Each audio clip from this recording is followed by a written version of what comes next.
A mysterious 911 call leads police to a brutal stabbing.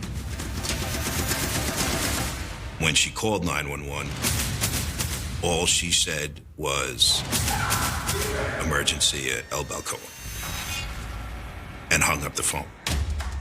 When first responders arrive on scene, they see a man bleeding profusely. He's conscious, but there's a long, deep slash in his stomach.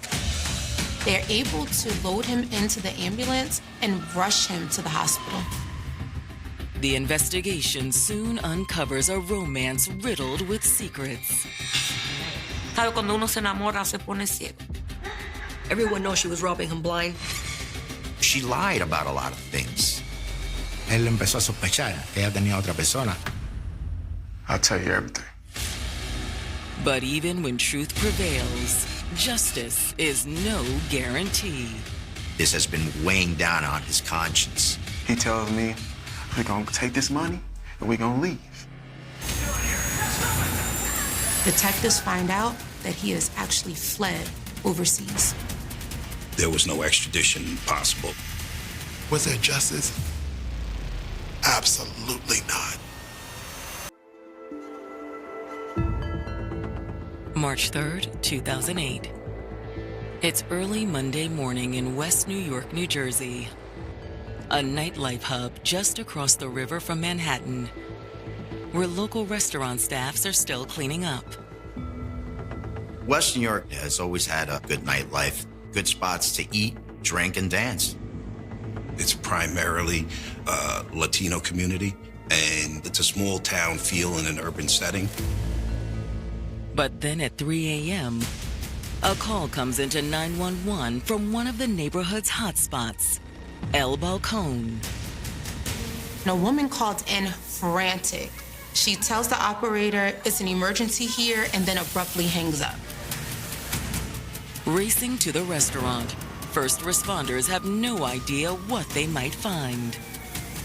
It could be domestic violence. It could be somebody trying to do a break-in. They don't know. Inside, they find the 911 caller, Hermania Terrero, with a gravely injured older man. She tells them that there's been a burglary and that her boyfriend, the owner of the restaurant, has been stabbed. He's near the bar bleeding from his stomach.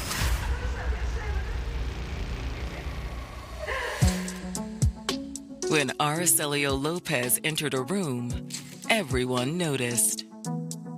You could tell that he was coming a mile away because he wore a lot of jewelry. He looked like Mr. T. Masculine looking, and then all the chains, a bunch of bracelets, rings on every finger. In 1965, he immigrated with his wife from Cuba to New Jersey to pursue the American dream. They ended up having 2 daughters and a son. He wanted to make sure that his children had a better life. To get ahead, Araceli worked relentlessly. Just as a go-getter, he ended up working at a tire place. He ended up a truck driver. And then after that, he got into the restaurant business. But no matter what, his family was always the most important thing to him. Even after a divorce, he remained devoted to them. He was a great father. He was a provider. Whenever my mother didn't have enough money for something, he would send her the money for it. El Balcón, the restaurant he opened in West New York, New Jersey, was the key to his financial stability. El Balcón was a hot spot in West New York. Everybody frequented his restaurant. And although Araceli could be rough around the edges, he was very beloved for his huge heart. Él era muy gruñón, pero buena gente. Cuando tú necesitabas algo de él, ya que él te conocía, él te ayudaba. Lo único malo que como buen cubano hablaba alto, pero eso no quiere decir que gritara. Y entonces él tenía un dicho que decía, yo no estoy gritando, yo lo que le pongo énfasis a la palabra. Entonces yo me reía cuando me decía eso. In an industry where lines were often crossed, Araceli always kept things professional. He was all about doing things ethically. He was very old school. Él nunca lo hubiera enamorado a ninguna persona. Era un hombre serio. But in 1999, his life changed forever when a woman named Hermania Terrero walked into El Balcón looking for work. She was hired. It was important to her to work as hard as she could because Hermania still had family that was located in the Dominican Republic. She wanted to bring them here to the States. Though she was in her 40s and Araceli was in his 60s, as the two spent time together, their chemistry was undeniable. She tells him she's married, but it was only for papers. She was an attractive woman, fun, outgoing. You look really nice tonight. Thank you, handsome. But there's a little click, a little fire. Before long, they both seemed smitten. He wined her, dined her. Their relationship developed pretty quickly into something serious. And Araceli moved Hermania in with him.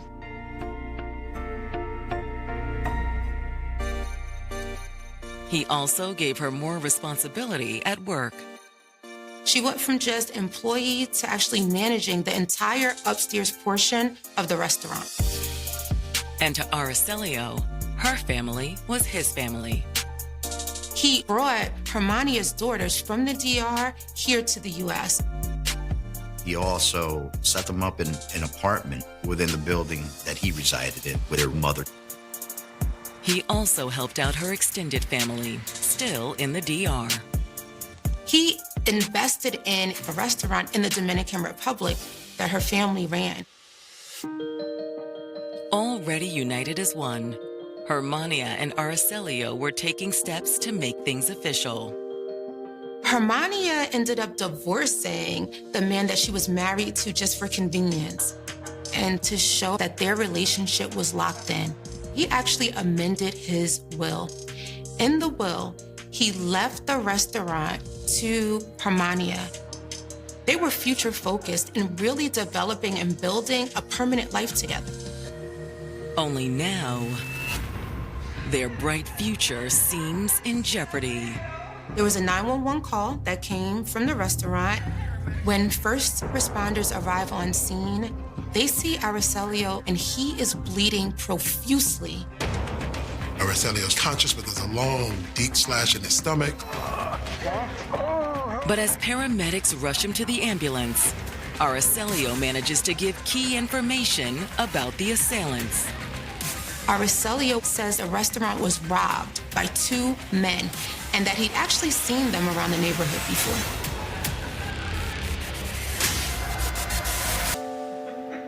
Restaurant owner Araceli Lopez had finally found love again with 43-year-old Hermania Terrero. There's some real connection, some real energy. They held themselves out to be sort of husband and wife. They lived together, they worked together, they were together a lot. But now, after Hermania called 911 and first responders found Araceli stabbed inside his restaurant, he's on the way to the hospital. He ended up getting in the ambulance, still awake. He told EMTs that his attackers were two men he's seen around the neighborhood before. As the ambulance pulls away, detectives arrive and approach an emotional Hermania. How you doing? I know it's a difficult time, but we need your help to try to find these attackers. I'll do whatever I can. Hermania begins by walking investigators through what led up to the attack. After the last employees left, she and Araceli locked the door.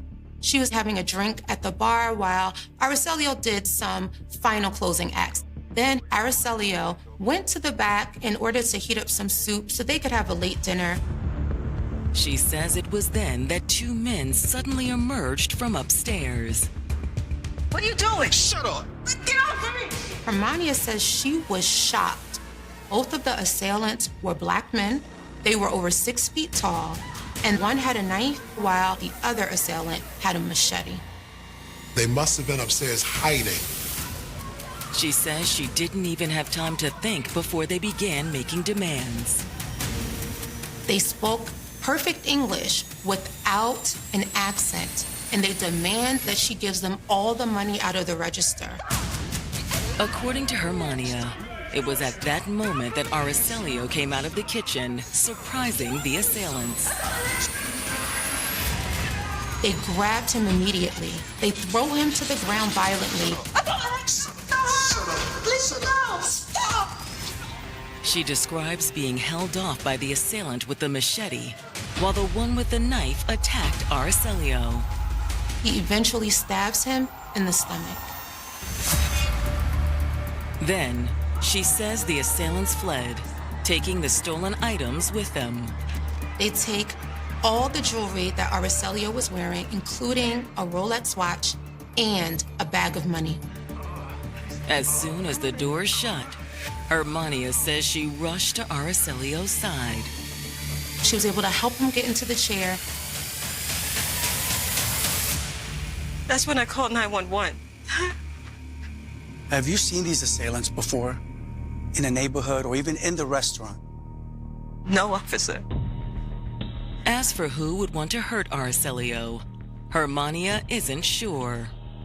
You know, if people got too drunk or too rowdy, it was the nature of the business to ask them to leave. And Araceli owed a couple people money, but outside of that, she couldn't really name anyone that would want to hurt Araceli. People really like him. Although, after more reflection, she does think of someone detectives should talk to. El Balcón employee, Hector Vasquez. Hector had worked at the restaurant, but Hector had gotten into many fights. He would be rowdy, he would be loud, and he even got into a fight with a police officer. So Araceli had to fire him. But recently, Hermania says Araceli made the decision to give him a second chance. I didn't think it was a good idea, but he insisted. Araceli assured her that it was just for one day to see how things went. She tells them that Hector worked a shift on Saturday without incident and returned on Sunday to get paid. Araceli paid him, and Hector relaxed at the bar, having a beer or two. How long before closing did he leave? A while. Naturally, detectives will need to follow up with Hector as a person of interest. But first, they look through the restaurant for evidence. They noticed that there is no forced entry. So it seems like what Hermania was telling them was true, that these intruders were actually inside the restaurant already and hiding while they closed up. Noticing surveillance cameras, detectives hope they might provide clues. But the security cameras were not recording. Hermania tells investigators that she and Araceli just hadn't bothered with them for a while. After wrapping up at the crime scene, investigators head to the hospital, hoping to interview Araceli. They had gotten a report from EMTs that he had given them a brief rundown of assailants. So they wanted to hear directly from him what their description was and to try to piece together what happened from his perspective. But when they arrive, Araceli is in no state to talk. He came out of surgery okay, but on the way into recovery, his heart stopped. The doctors were able to restart his heart, but because of all the trauma to his body, they had to put him on a ventilator. Mr. Lopez was in a coma. Arriving at the hospital to interview assault victim Araceli Lopez, West New York detectives are met with upsetting news. He's in a coma now. Perhaps he was not going to live. It's a definite blow to the case. And to Araceli's family. We found out in the morning he ended up at the hospital. We didn't know how it had happened. With the family en route to the hospital, investigators turn their attention to El Balcón employee and person of interest, Hector Vasquez. He had been fired from the restaurant, and he was there the night Araceli was attacked. Perhaps there was bad blood between him and Araceli. They had to speak to him and understand if he knew anything about what happened. When investigators bring up his dismissal, he doesn't run from the story. He's like, yeah, I got fired, but Mr. Lopez was giving me another chance. And if things went well, he would be able to have a conversation about hopefully getting his job back. It was going in a positive direction. Hector had no reason to have any conflict with him. But Hector claims he did witness something the night of the attack that detectives should know. While he was at the restaurant, the two guys come into the space and there is some conflict almost immediately with Mr. Lopez. About what? I'm not sure. I just heard Mr. Lopez say that they had to go. At first, they ignored him. And then, he was insistent, you cannot be here. Hector says at that point the men got up to leave. But what one of them did as he walked out the door surprised him. He turned and blew a kiss right at Araceli.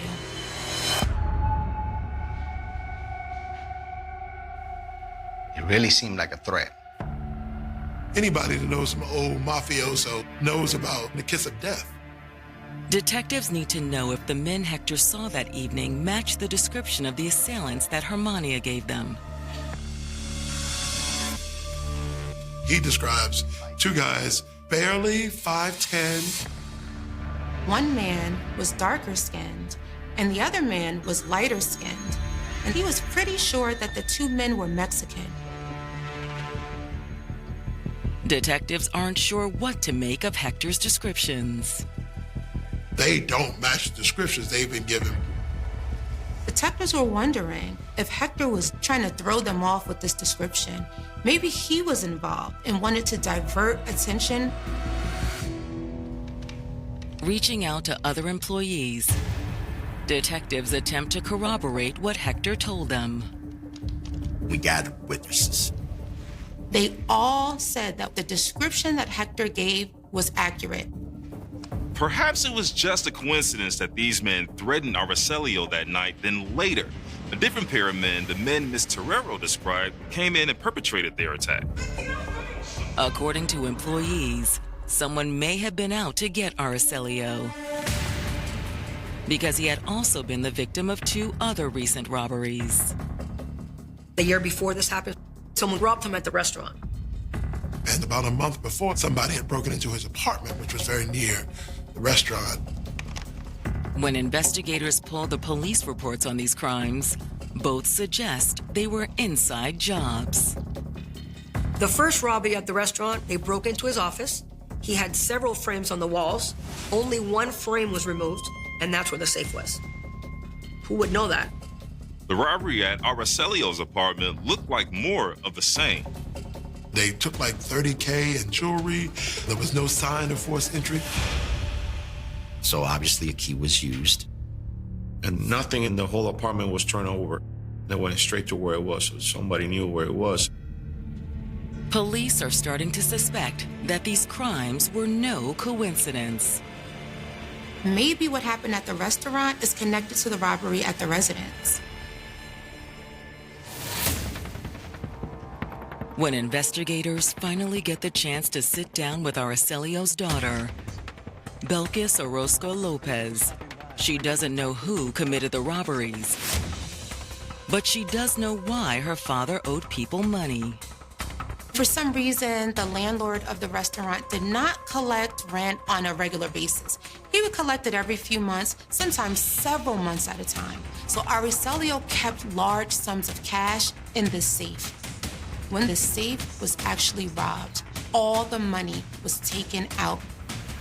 At that point, he calls me and he tells me he was going to pawn all of the jewelry. He'd even had it all appraised. The jewelry was worth $30,000. He ended up bringing the jewelry back to his apartment, but shortly after, his apartment was robbed and all the jewelry was stolen. After that, Araceli had no choice but to borrow money to keep up with his rent. But that's not the only surprising information Araceli's daughter gives investigators. His daughter tells detectives that Araceli and Hermania were not together. They recently broke up.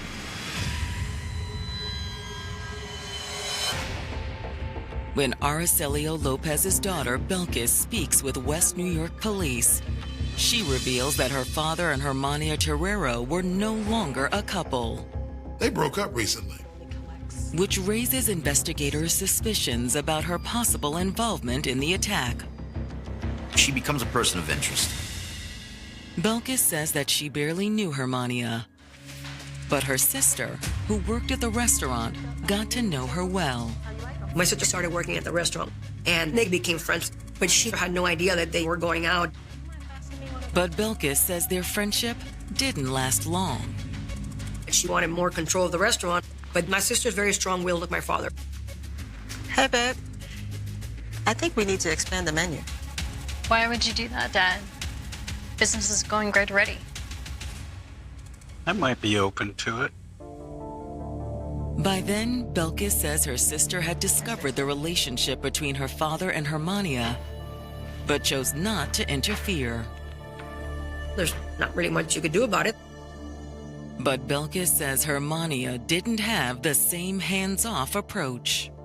She drives a wedge between Mr. Lopez and his daughter. My sister started dating somebody that my father didn't like, and she used that to cause the rift between them. She filled my father up with lies. He got mad, and he told her, I told you not to see that guy, and you're doing it behind my back. She ended up being fired from the restaurant, and Araceli went so far as to change the locks. Finally, though, a few months prior to his attack, it seemed Araceli had seen the light. He finally called things off with Miss Terrero, and that wasn't all. Hermania was taken out of the will. When detectives ask if Belkis believes Hermania was behind the attack against her father, she says she wouldn't be surprised, but she can't be sure. She says, I don't know. See, there were other threats against him. One night, her father went back to his car and discovered that one of the windows had been kicked in. Then this anonymous caller told Araceli that this time it was the car, but next time it would be him. Somebody's got some real beef directed at Araceli. When police ask who else might give them more insight, she suggests they talk to her father's former manager, Alex Ortiz. Alex was always like my dad's right hand. He was also like a son to my dad. Why doesn't he work there anymore? Hermania. He could not take her anymore. She said he left because of Miss Terrero. Thank you for stopping by and sharing the information. When police meet with Alex, he confirms that he did have issues with Aracelio's former girlfriend. When she took over, the restaurant was never making the same amount of money. Alex knew that she was robbing him blind. But when Alex told Aracelio, he refused to listen. Enamorado, encaprichado, y no quería aceptarlo. Y así, Hermania me había sacado a mí del negocio. However, Alex says a few months ago, Aracelio came to him singing a different tune. Con la forma de ella de ser con él empezó a sospechar que ella tenía otra persona. Ella se la escondía, ella ya como que no quería saber de él. Una vez le dijo que estaba en el hospital y Araceli fue al hospital con un ramo de flores y ella en ningún momento estaba en ese hospital. So when Aracelio asked Alex to spy on Hermania, he agreed out of loyalty. Yo la hice porque como teníamos tanta amistad. But Alex admits it was no easy task. Me puso a mí a grabar conversaciones, me puso a mí a tratar de vigilarla, pero era muy complicado, era muy difícil encontrar algo porque el mismo edificio tenía dos entradas y a veces si ella salía por una entrada o salía por la otra, yo no podía saber. Although Alex's instincts told him that Hermania was cheating, he never found any proof. Lo que nunca pudimos descubrirla. But Alex says Aracelio couldn't trust her anymore. And that was why he had broken up with her. So was Hermania cheating? To find out more, investigators approached the building management. Do you know Mr. Lopez? I do. He was a very good tenant. He was very pleasant. He would come in every couple of weeks and bring the office staff trays of food for lunch. He was kind and really good-hearted like that. Did you know his girlfriend? I did. He brought her to the office. He introduced me to her. She was nice to me.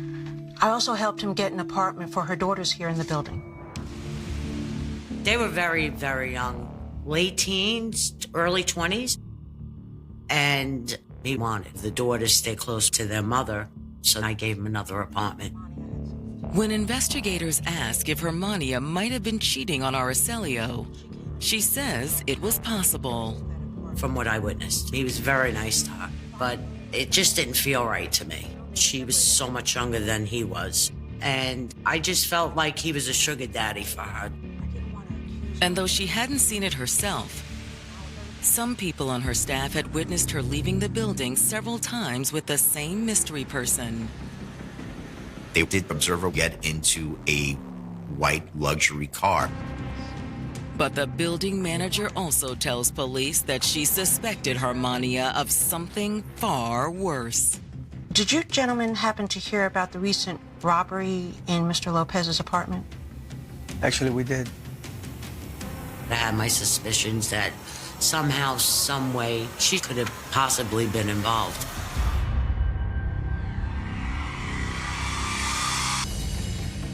West New York detectives have just found out that Hermania Terrero may have been cheating on Araceli Lopez before he broke things off. She had been seen leaving the building with an unidentified man in a white luxury car. Even worse, the building manager also suggests Hermania may be behind the recent robbery at Araceli's apartment. She told me she had lost the keys, and I had another set made immediately for her. But come to find out after, she wasn't living with Mr. Lopez because they were having differences. If I had known they were separated, I would have never given her those keys. At the time, the building manager kept her suspicions to herself.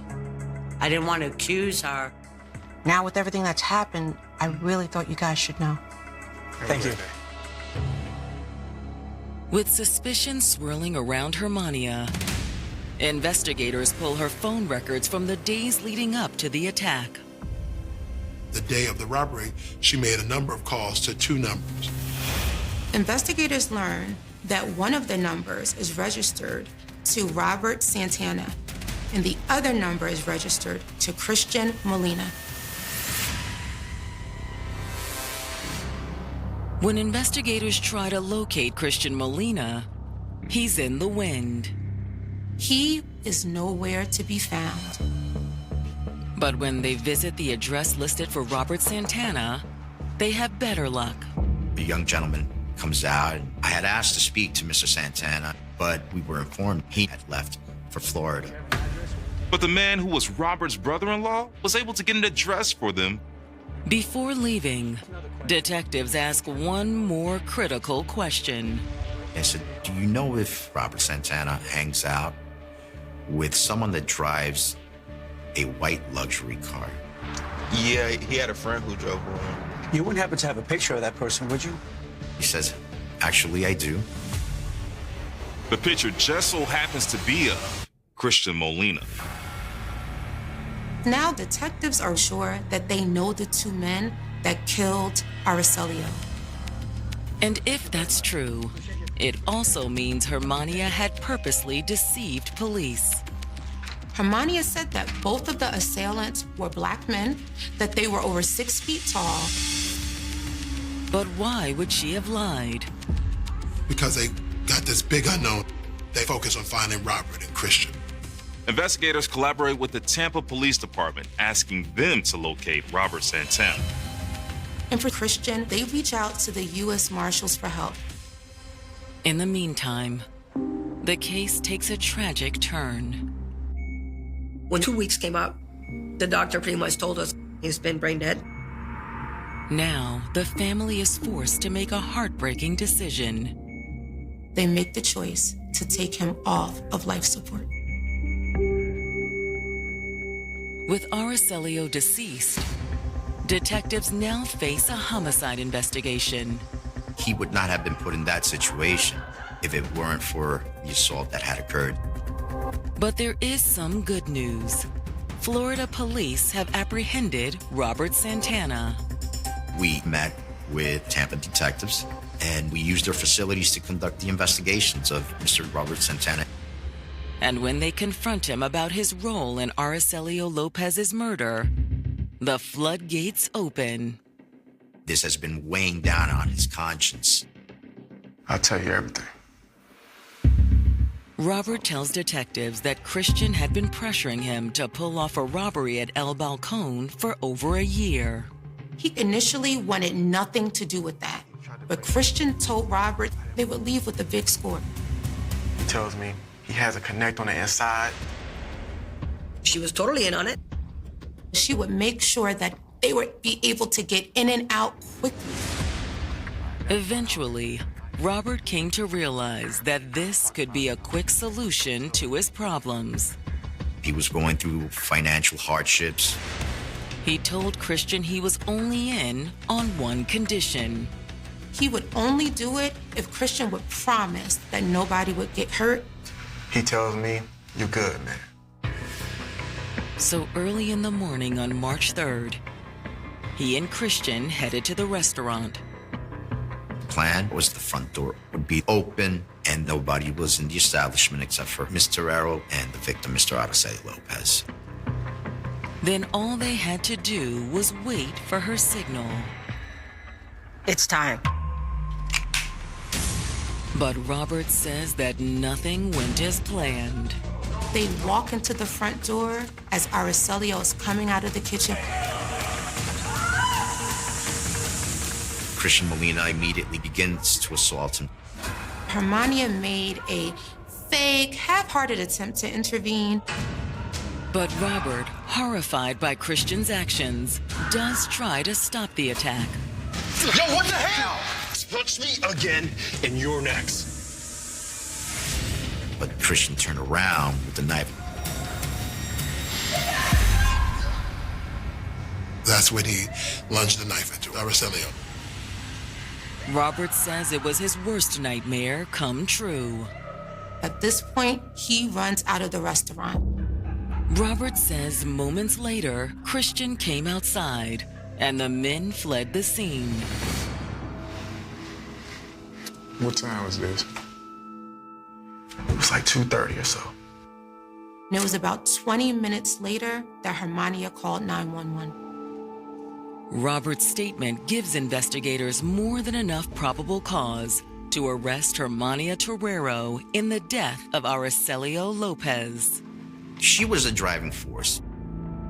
Her arrest comes as a shock to those who knew them.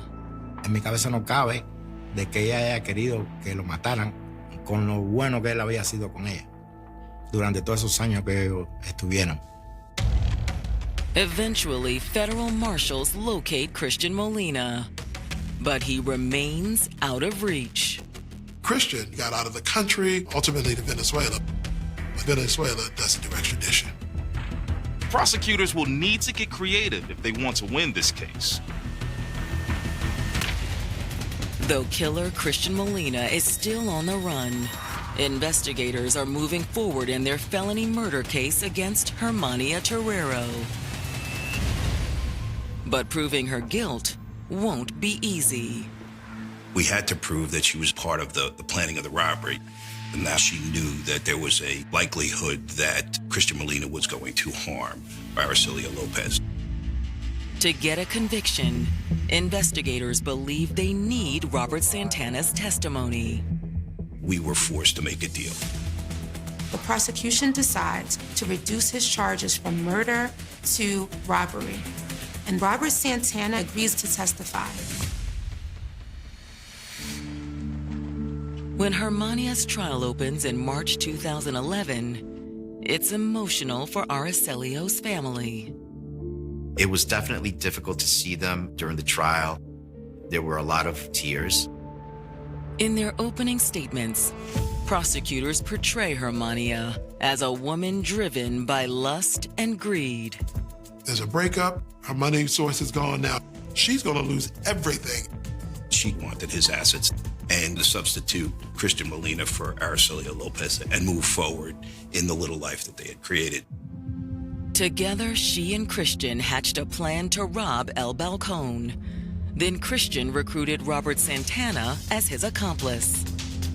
Christian was able to convince Robert because he told him that this would be an easy score. While prosecutors don't know if Hermania planned for Christian to kill Araceli, they underline that violence was likely to occur. After all, both assailants came in with weapons. Even if she didn't want to kill him, she still put it together to rob him, and that's how he ended up getting stabbed and dying from it. To prove their case, prosecutors call their star witness, Robert Santana. He was probably on the stand for 2 days. He testified about Miss Terrero's plan. She's the one that put everything together.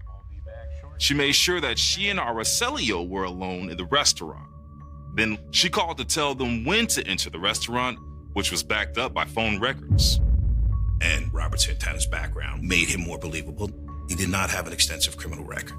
He was a hardworking family man, loved his wife, came up from Florida, became friends with the wrong people, specifically Christian Molina, and eventually gave in to the idea that he was just going to commit a robbery, that he just needed the money, and that it was just going to be a robbery.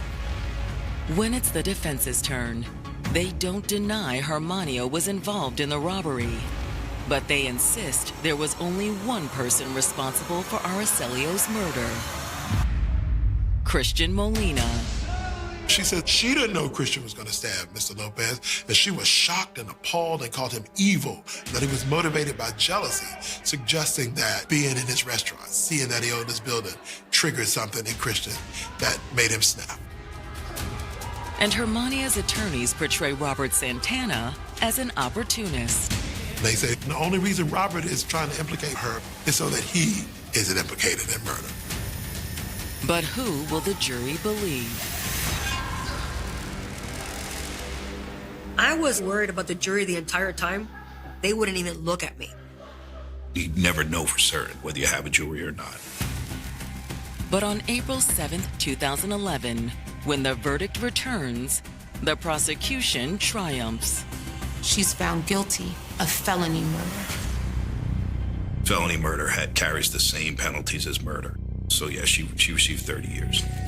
For Aracelio's family, it's a bittersweet moment. They're thrilled that she was going to have to pay the price for what she had done, but it didn't bring their father back. On July 1st, 2011, Robert Santana faces sentencing. Robert Santana gets 10 years for the robbery. To this day, Christian Molina has never been caught. The guy that actually did it, which is the one that I would love to beat up myself, he got away. Falta la otra persona. Hasta que él no esté preso, yo no creo que hagan la justicia completa. Aracelio's family constantly struggles to make sense of Hermania's heinous crime. You had no reason to take his life. You had no reason to do what you did to him. But even though Aracelio is gone, he'll never be forgotten. He would be 84 now. We missed a lot that he wasn't able to be a part of. And I'm really grateful to him and for everything he did for us as a family, and enjoyed it every time that we used to get together. I still miss him. In California's San Joaquin Valley, the landscape stretches across miles of farmland, irrigation canals, abandoned wells, and quiet rural roads that disappear into orchards and open fields. For generations, the region has been known for its agricultural wealth, small communities, and the steady rhythm of life shaped by harvest seasons. Yet beneath that familiar image lay another reality, one that developed gradually and almost invisibly throughout the 1980s and 1990s. Families reported sons, daughters, sisters, and friends who simply vanished. Some disappeared after leaving a local bar. Others were last seen accepting rides or meeting acquaintances. A few were known to struggle with methamphetamine, while others had simply crossed paths with the wrong people at the wrong time. At first glance, none of these disappearances appeared connected. Each case seemed isolated, separated by different years, different victims, and different circumstances. Investigators faced missing person reports that often contained very little physical evidence. In many instances, there were no eyewitnesses, no obvious crime scenes, and no immediate indication that a murder had even occurred. Some of the missing individuals lived unstable lives, and in an era before modern DNA technology and interconnected investigative databases became common. It was not unusual for disappearances involving vulnerable people to receive fewer investigative leads than cases with clear signs of violence. Over time, these individual tragedies quietly accumulated. Parents waited for phone calls that never came. Friends continued hoping that someone who had disappeared might eventually return. Detectives revisited old files whenever new information surfaced, only to find themselves confronting the same unanswered questions. Unknown to nearly everyone, many of those unanswered questions pointed toward the same two men.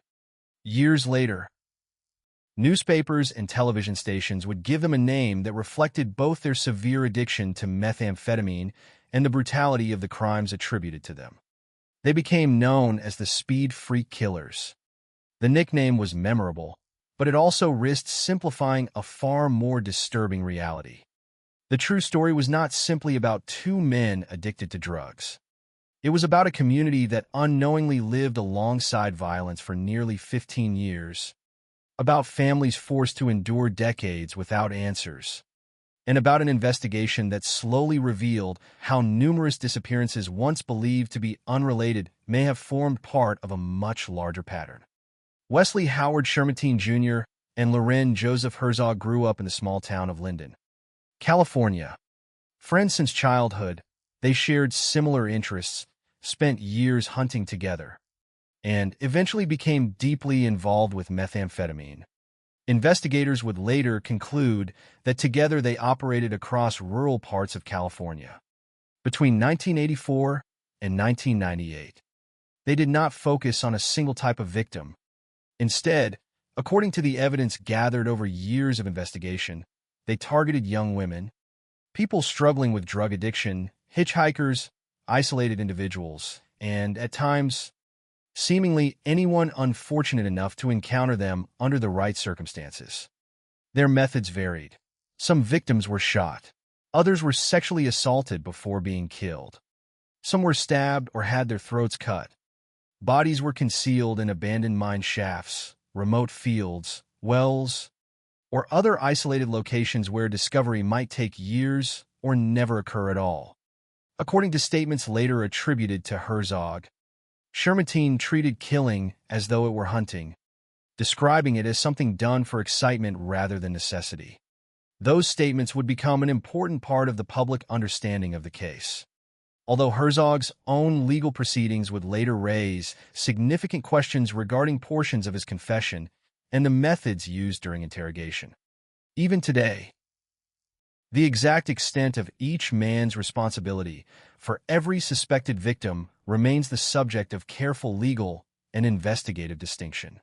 What is firmly established is that Shermatine was convicted of 4 murders and sentenced to death, while Herzog's convictions for murder were later overturned after a court ruled that portions of his confession had been improperly obtained. He later accepted a plea agreement on lesser charges, was released from prison in 2010, and died by suicide 2 years later. Despite those legal outcomes, the investigation itself continued to evolve long after both men's initial arrests. The reason was simple. Investigators increasingly believed the known victims represented only a fraction of the true number. Officially, the 2 men were convicted in connection with 4 murders. Investigators, however, came to suspect that at least 19 victims could be linked to them.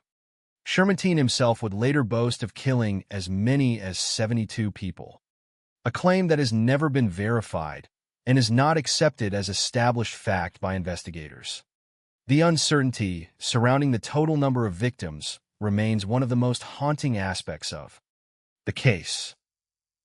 Every unidentified set of human remains recovered from the region, every unsolved disappearance, and every abandoned location searched by investigators carried with it the possibility of another forgotten victim. Unlike many serial murder investigations that unfold rapidly after a series of connected crimes, this case emerged almost in reverse. Rather than beginning with obvious patterns, detectives first encountered scattered disappearances spread across different years and different jurisdictions. It took advances in forensic science, renewed investigative effort, and a single critical piece of physical evidence before the larger picture began to emerge. That turning point came through the investigation into the disappearance of 25-year-old Cindy Vanderheiden. On November 14, 1998, Vanderheiden encountered Shermantine and Herzog at a local bar. According to Herzog's later statements, she was looking to buy methamphetamine and entered their vehicle. Investigators would later allege that she was taken into a rural area where Shermantine sexually assaulted and fatally stabbed her, while Herzog failed to intervene despite hearing her plead for help. Whether every detail of Herzog's account could ultimately be relied upon would later become the subject of legal scrutiny. But one crucial fact transformed the investigation beyond dispute. Forensic testing identified Vanderheiden's blood inside Shermantine's truck. Unlike rumors, speculation, or conflicting witness statements, DNA evidence provided investigators with a direct physical connection between the missing woman and one of the primary suspects. That discovery changed everything. Cases that had remained separate for years suddenly demanded comparison. Detectives reopened old files, interviewed witnesses again, reviewed missing persons reports, and began searching for connections that previously seemed impossible to establish. What followed was not merely the solving of a single homicide, but the gradual exposure of one of California's most disturbing serial murder investigations. The arrests of Wesley Shermantine and Loren Herzog on March 17, 1999, marked the beginning of a process that would continue for years, revealing buried evidence, uncovering forgotten victims, and forcing investigators to confront the unsettling possibility that the true scale of the crimes might never be fully known. For the families who had spent years living between hope and despair, the investigation promised long-awaited answers. Yet it also threatened to confirm their deepest fears. As detectives began piecing together fragments of evidence scattered across more than a decade, the quiet roads, abandoned wells, and isolated fields of the San Joaquin Valley slowly revealed that they had concealed far more than anyone had ever imagined. The investigation that followed the arrest did not produce immediate clarity. Instead, it revealed just how fragmented the truth had become after years of unanswered disappearances. Detectives soon realized they were not examining a single homicide, but potentially an entire network of missing persons cases that stretched back to the mid-1980s. Each old file represented someone's son, daughter, sister, brother, or friend, and each contained pieces of information that had once seemed insignificant. Names that had rarely appeared together were now placed side by side on investigation boards. Dates, locations, witness statements, and vehicle descriptions were compared repeatedly in an effort to determine whether a hidden pattern had existed all along. The possibility that dozens of separate investigations might actually share the same offenders forced law enforcement agencies to reconsider years of assumptions. Families who had long accepted that little more could be done suddenly found themselves contacted once again by investigators requesting photographs, dental records, DNA samples, and memories that had remained painfully unchanged for years. For some relatives, the renewed attention brought cautious optimism. For others, it reopened emotional wounds that had never truly healed. They had spent years living between hope and uncertainty, never knowing whether to believe their loved ones might still be alive or whether they had become victims of an unknown predator. The renewed investigation suggested that many of those disappearances had never been random at all. It suggested that somewhere among the orchards, dirt roads, abandoned mines, and neglected wells scattered throughout rural California, physical evidence might still exist, waiting to be discovered. Investigators would eventually search isolated properties, remote fields, abandoned mine shafts, and locations identified through witness testimony and later information connected to Shermantine. Those searches reflected one of the defining characteristics of the case. Unlike many homicide investigations where a crime scene is identified almost immediately, this investigation often began years after victims had disappeared. Time had altered landscapes. Vegetation had grown over burial sites. Seasonal flooding had changed the terrain. Wildlife and natural decomposition complicated every recovery effort. Every excavation demanded patience, forensic precision, and the understanding that even the smallest fragment of evidence could provide answers denied to families for decades. As the investigation expanded, detectives also faced another challenge. Determining the exact role played by each suspect was far from straightforward. Wesley Shermantine and Loren Herzog had spent much of their lives together.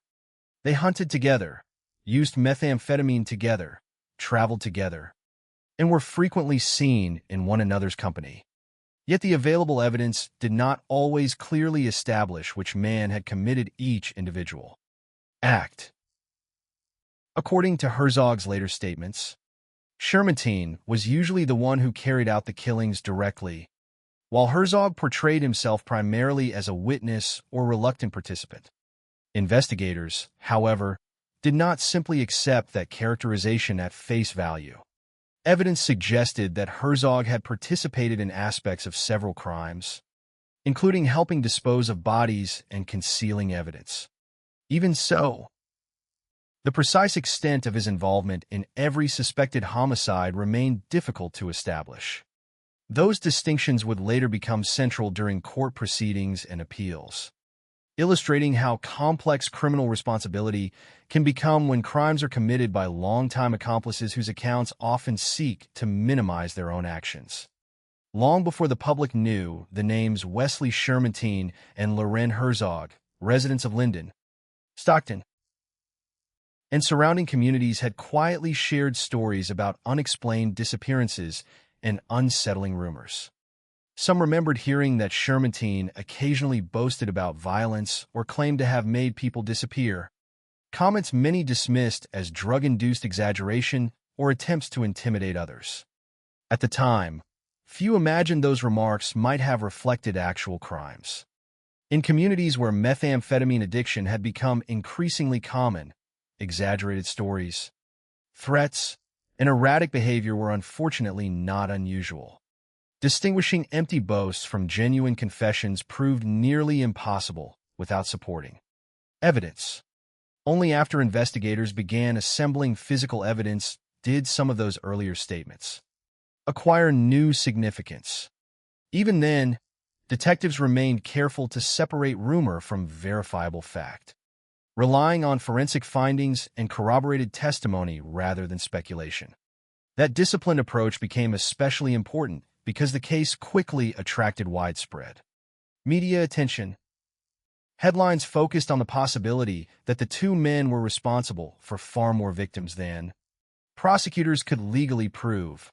Public fascination intensified after reports emerged that investigators suspected at least 19 victims, while Shermantine himself claimed an even higher number that has never been substantiated.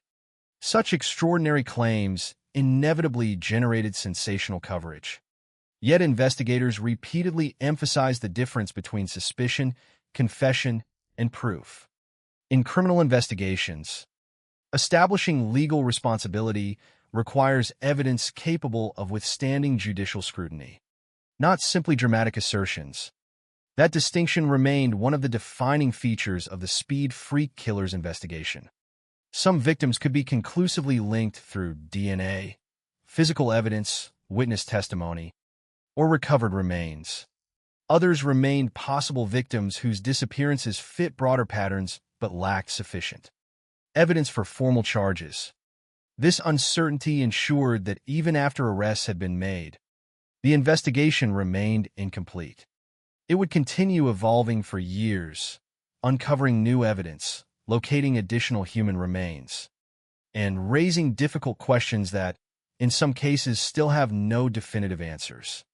What began with the disappearance of one woman and the discovery of her blood inside a truck had expanded into an investigation that challenged years of assumptions, reshaped dozens of cold case files, and revealed how easily violence can remain hidden when victims disappear one by one over the course of many years. Before detectives could fully understand how the murders unfolded, however, they first needed to understand the partnership that had existed at the center of the investigation.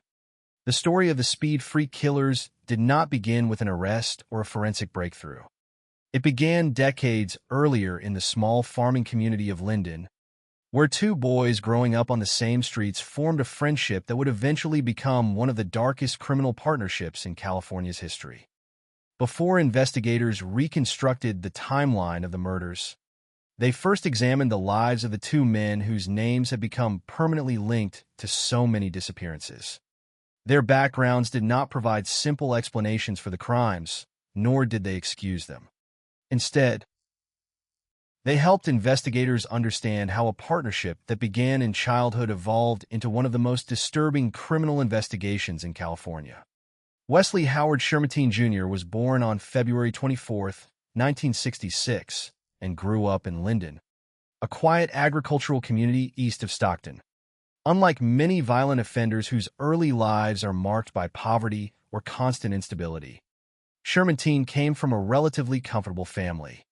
His father owned a successful construction business, and the family enjoyed financial security. Friends and acquaintances later described him as someone who had access to vehicles, firearms, and the freedom to spend long periods outdoors.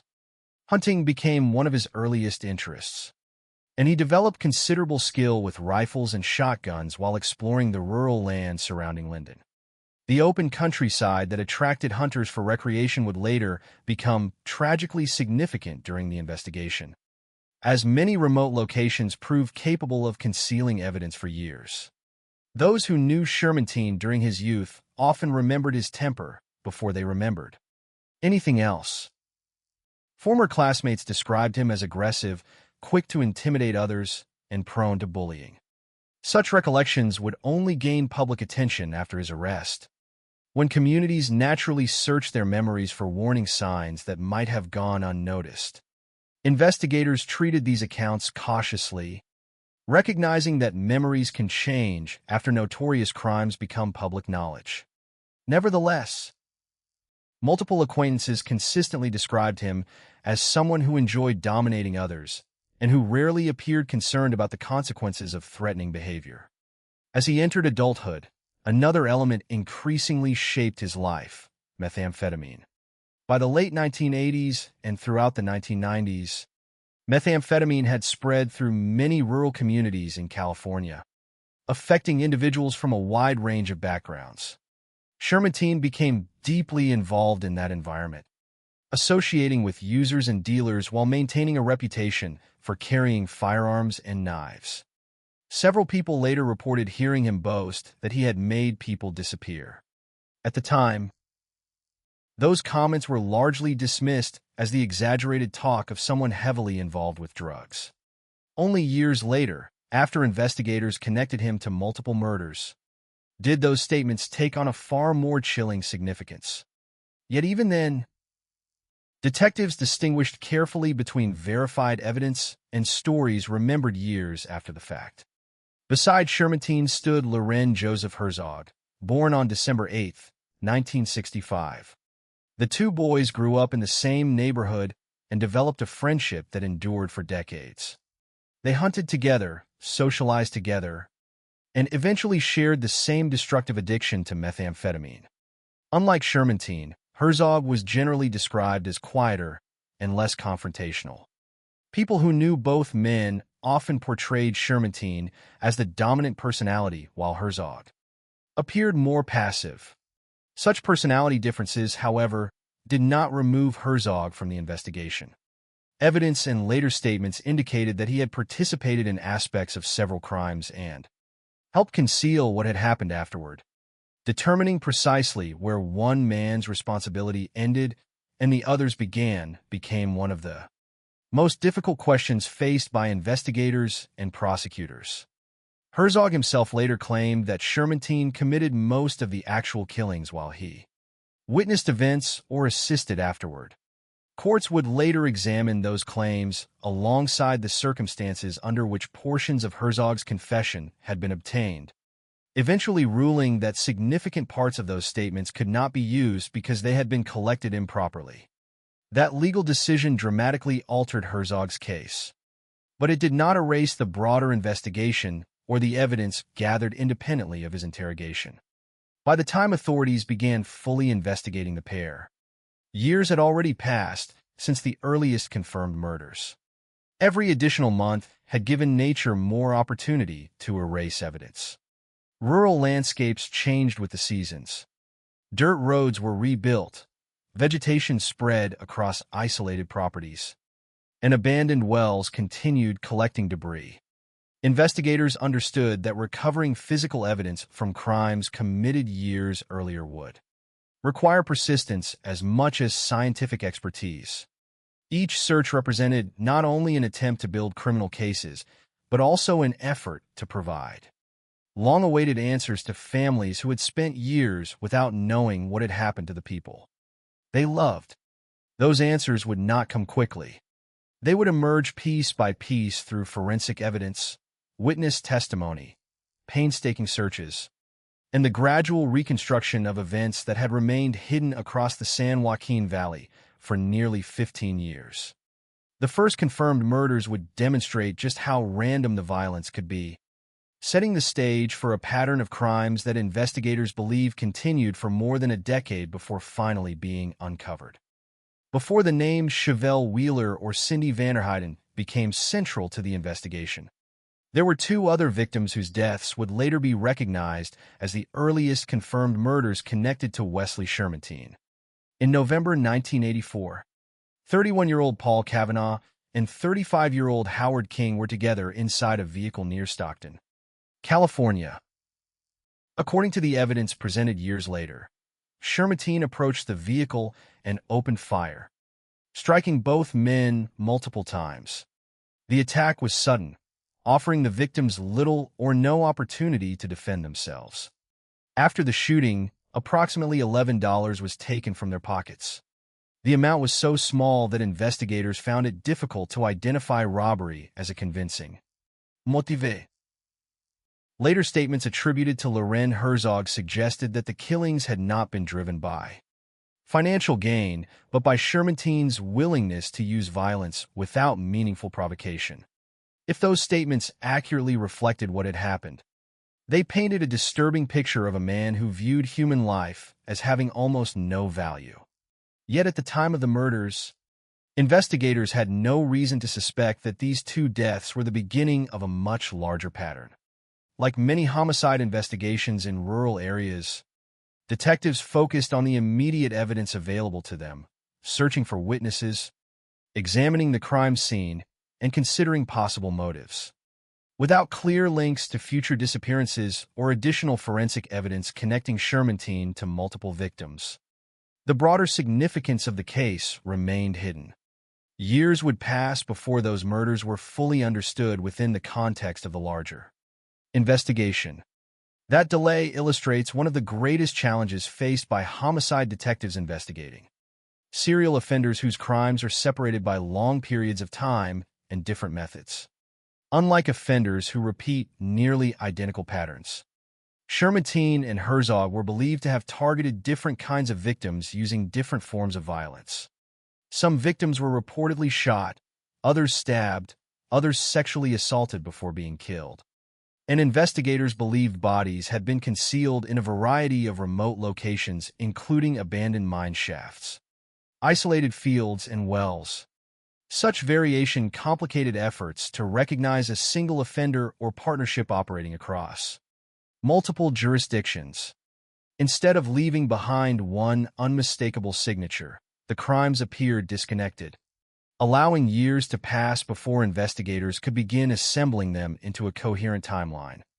During those same years, methamphetamine continued affecting communities throughout the San Joaquin Valley. Drug activity created environments where vulnerable individuals frequently interacted with people they barely knew, accepted rides from acquaintances, or disappeared under circumstances that were not immediately recognized as criminal. Families often faced the painful suggestion that their missing loved ones had simply left, voluntarily or become further involved with drugs. For investigators, distinguishing between voluntary disappearances and homicide became an exceptionally difficult task when physical evidence was limited and witnesses were scarce. Every unresolved disappearance represented another family waiting for answers, often with little indication that a violent crime had occurred. As investigators would later discover, that uncertainty had allowed the partnership between Shermantine and Herzog to continue operating for years without attracting the level of coordinated attention that a clearly connected series of murders might otherwise have generated. Looking back after the arrests, detectives recognized that the investigation had not failed because of a lack of effort. Rather, it had been hindered by the fragmented nature of the available evidence. Different agencies handled different cases. Victims came from varying backgrounds. Crime scenes, when they existed at all, were separated by considerable distances. Before advances in DNA analysis and improved information sharing, connecting those separate investigations required far more than intuition. It required evidence capable of surviving legal scrutiny. That evidence would eventually emerge, but only after another disappearance forced investigators to examine Shermantine more closely than ever before. The victim's name was Chevelle "Chevy" Wheeler, a 16-year-old girl whose disappearance would remain unresolved for decades before modern forensic science and newly uncovered information finally revealed the truth. Her case would become one of the most heartbreaking chapters in the investigation, demonstrating how even when investigators suspected the right individual, the absence of sufficient evidence could delay justice for many years. Chevelle "Chevy" Wheeler was only 16 years old when she disappeared in October 1985. At an age when many teenagers are still discovering their independence and imagining their future, Chevelle's life ended in circumstances that would remain unknown to her family for decades. Her disappearance became one of the earliest cases later connected to Wesley Shermantine, but for many years there was not enough evidence to bring charges. Like many missing person cases that would eventually become associated with the Speed Freak Killers investigation, Chevelle's story was initially surrounded by uncertainty. There was no immediate crime scene, no confirmed witness to a murder, and no physical evidence that could definitively explain what had happened to her. The absence of answers left her family facing one of the most painful experiences imaginable, not knowing whether their loved one was alive or gone forever. Before she disappeared, Chevelle reportedly told friends that she was going to meet Wesley Shermantine. That detail would later become one of the most significant pieces of information connecting her disappearance to him. At the time, however, suspicion alone was not enough. Investigators could not build a murder case based only on the fact that a missing person had planned to meet someone who was later accused of serious crimes. Without additional evidence, the investigation remained incomplete. The years passed, and Chevelle's family continued living with uncertainty. For them, the passage of time did not bring closure. Instead, it created a different kind of pain, the knowledge that every year without answers meant another year without knowing where she was or what had happened. Investigators continued to examine the case as new information became available. But for decades, Chevelle Wheeler remained one of many missing individuals whose fate was unresolved. The breakthrough came many years later, after Shermantine and Herzog had already become the focus of a major homicide investigation. As detectives examined evidence connected to the two men, they discovered information that reopened older cases. Advances in forensic testing allowed investigators to examine evidence that had previously been impossible to analyze. In Chevelle's case, DNA evidence from blood discovered inside Shermatine's hunting cabin became a critical factor in linking her disappearance to him. That evidence transformed a decades-old missing person case into a confirmed part of the broader investigation. However, even with that breakthrough, investigators still faced another challenge: finding Chevelle's remains. Knowing that a victim had likely been murdered was only one step.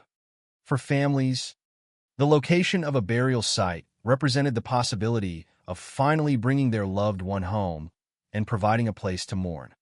For investigators, recovering remains could provide additional forensic information and help establish the circumstances surrounding the crime.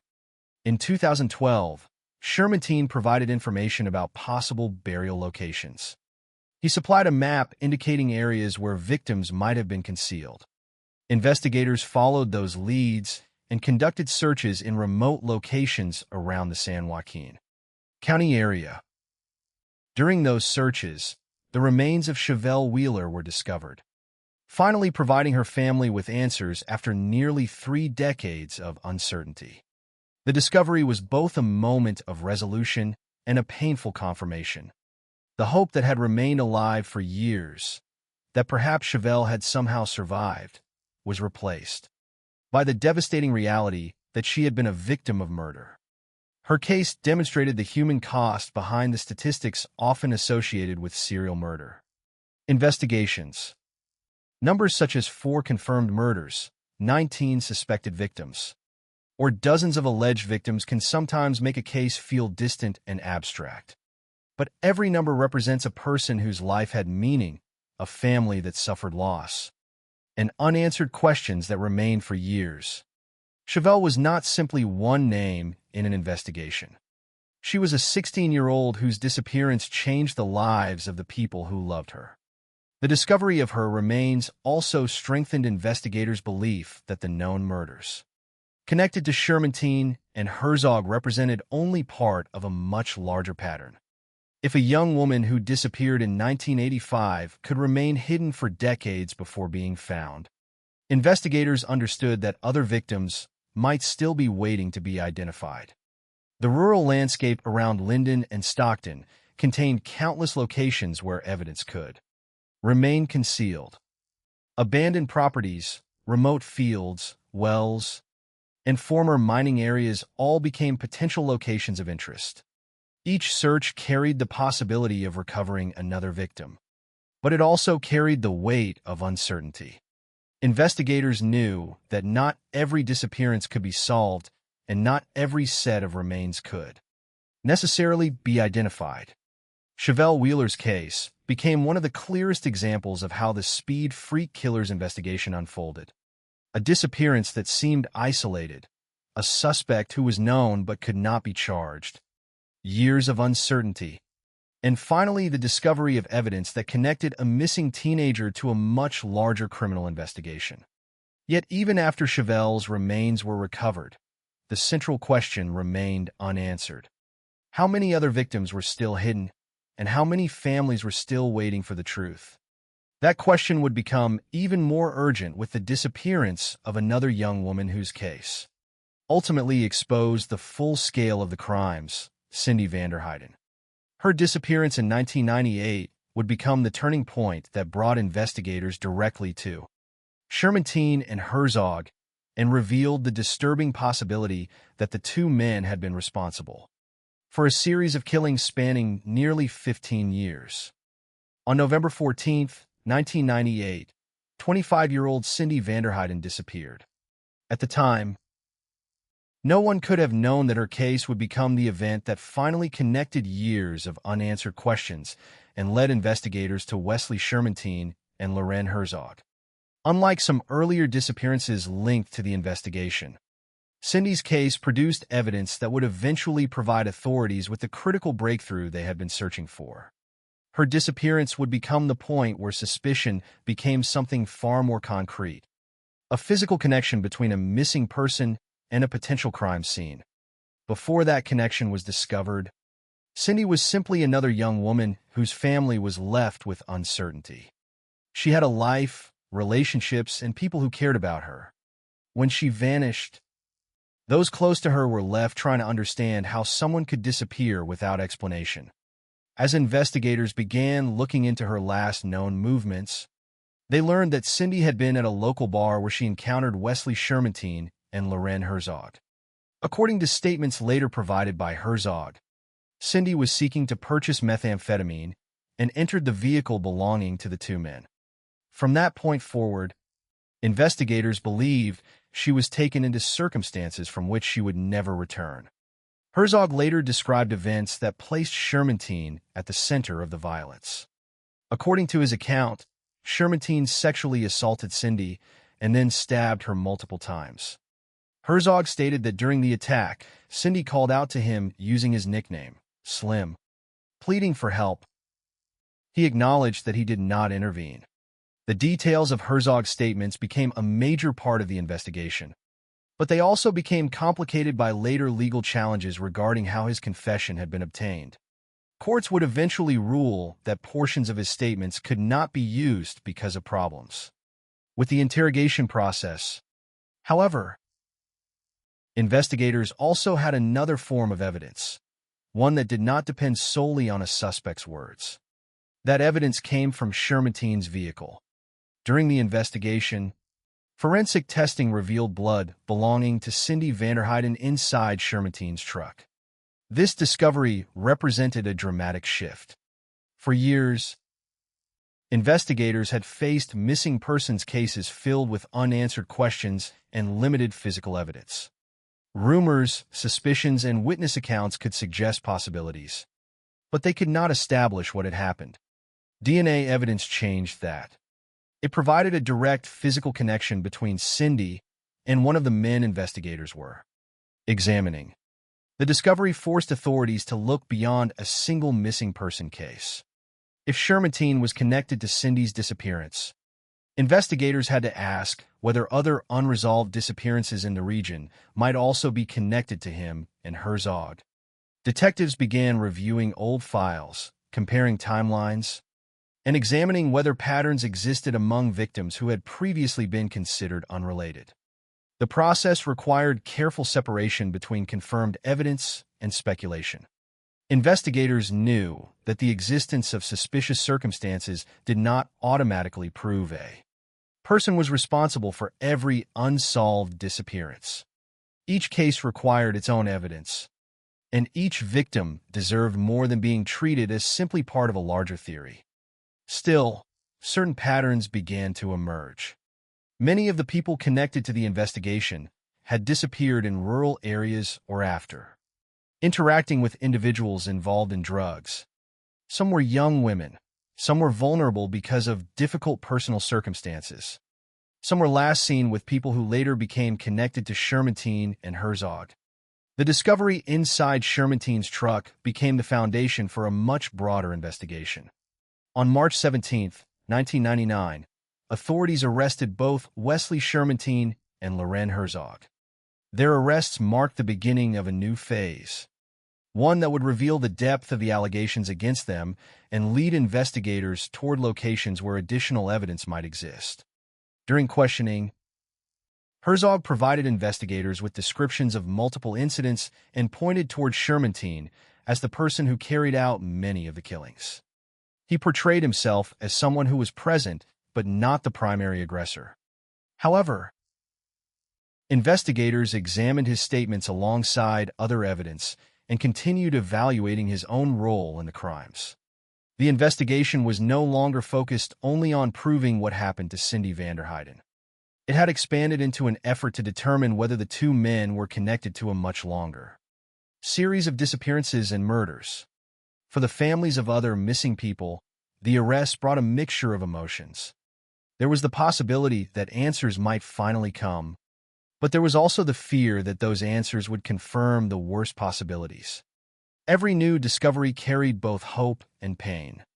Solving a disappearance after years of uncertainty can provide closure, But closure does not remove the loss. It simply replaces unanswered questions with the painful truth. As detectives continued building their cases, they began uncovering more evidence linking Shermantine and Herzog to suspected victims. The investigation would eventually lead to abandoned wells, remote locations, and searches for human remains. But before those discoveries could occur, investigators first had to navigate the complex legal process surrounding two defendants whose stories about their involvement were often contradictory. One man would eventually receive a death sentence. The other would see his convictions overturned and walk free before his life ended in tragedy. The path from arrest to conviction would become another chapter in a case defined by uncertainty, conflicting accounts, and the ongoing search for answers for those who had waited years to know what happened to their loved ones. Following the arrests of Wesley Shermantine and Loren Herzog in March 1999, investigators faced a task that was both urgent and extraordinarily difficult, separating what could be proven from what was only suspected. The discovery of Cindy Vanderheiden's blood inside Shermantine's truck had provided the breakthrough that connected one missing person to one suspect. But detectives understood that a single piece of evidence was only the beginning. The question that now demanded an answer was whether Shermantine and Herzog were responsible for additional disappearances that had remained unsolved for years. To find that answer, investigators returned to the past.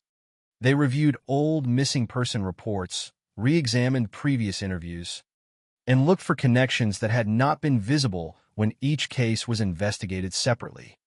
What emerged was a disturbing possibility that the two men may have been operating for nearly 15 years, leaving behind victims whose disappearances had never been linked to the same perpetrators. One of the most important challenges was identifying which cases could be connected with confidence. Investigators were aware that the public attention surrounding the arrests created enormous pressure. To associate every unresolved disappearance in the region with Shermantine and Herzog. But criminal investigations require more than possibility. They require evidence. A missing person's background, a suspect's reputation, or a similarity in circumstances might justify further investigation. But they could not alone establish guilt. Detectives therefore focused on physical evidence, witness accounts, and statements made by the suspects themselves. The process revealed several additional names that became associated with the investigation, including Joan Hobson, Kimberly Billy, Robin Armtrout, Henry Howell, and others. Some cases showed similarities to the confirmed murders. Some involved individuals who had disappeared under circumstances investigators found suspicious. But not every suspected victim could be conclusively connected through evidence strong enough to support criminal charges. This distinction remained one of the most important aspects of the investigation. The number of possible victims was much larger than the number of murders that could legally be proven. During the investigation, Herzog became a key source of information. After being questioned for more than 17 hours, he provided investigators with descriptions of multiple incidents. In his statements, Herzog frequently placed responsibility on Shermantine, describing him as the person who directly committed many of the killings. Herzog portrayed himself as someone who was present, someone who failed to stop what happened, but not always the person who carried out the violence. For investigators, these statements offered possible leads, including information about locations where bodies might have been hidden. At the same time, they also required careful examination. A suspect's confession can contain valuable information, but it can also contain attempts to reduce personal responsibility or shift blame toward another person. In Herzog's case, his statements would later become a major legal issue. Courts eventually determined that portions of his confession had been obtained improperly, affecting the way prosecutors could use those statements during legal proceedings. However, the investigation did not rely only on Herzog's words. Independent evidence, including physical evidence connected to victims and locations, remained central to the case.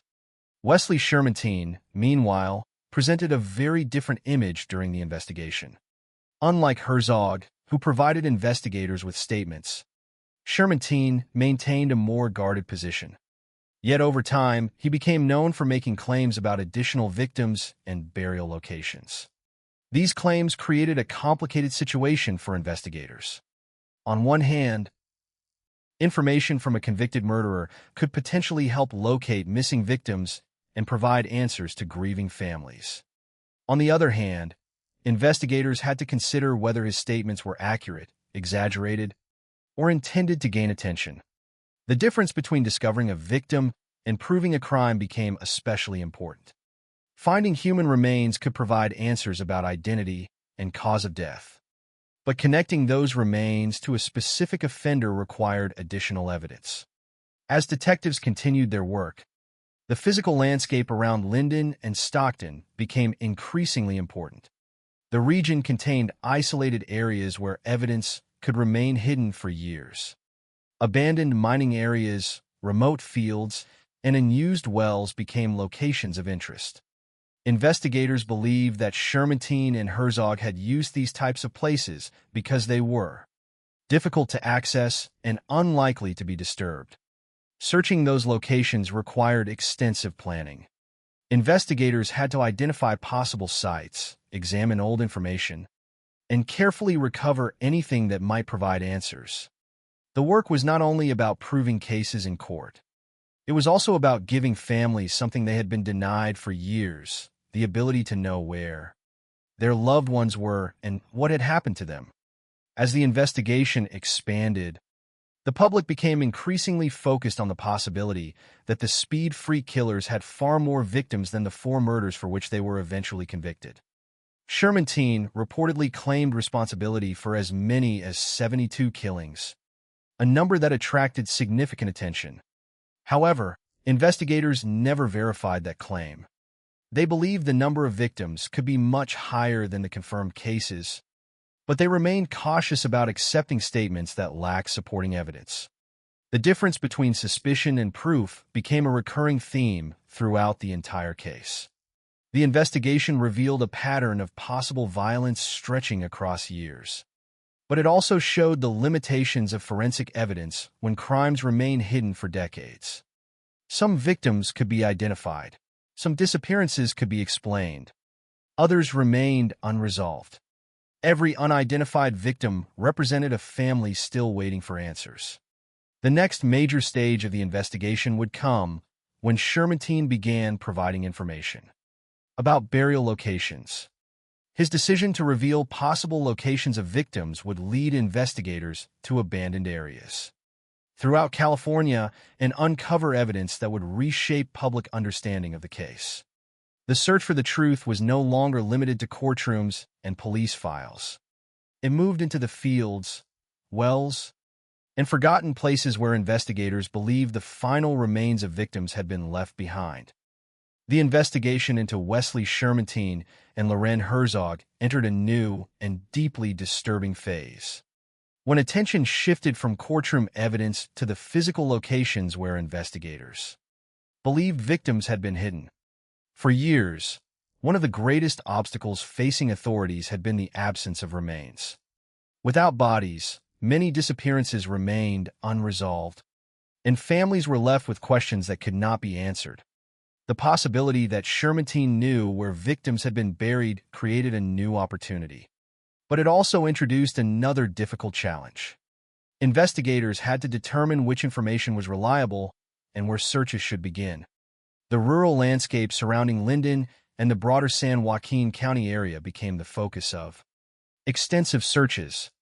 Investigators examined abandoned mine shafts, remote fields, old wells, and other isolated locations that could have been used to conceal evidence.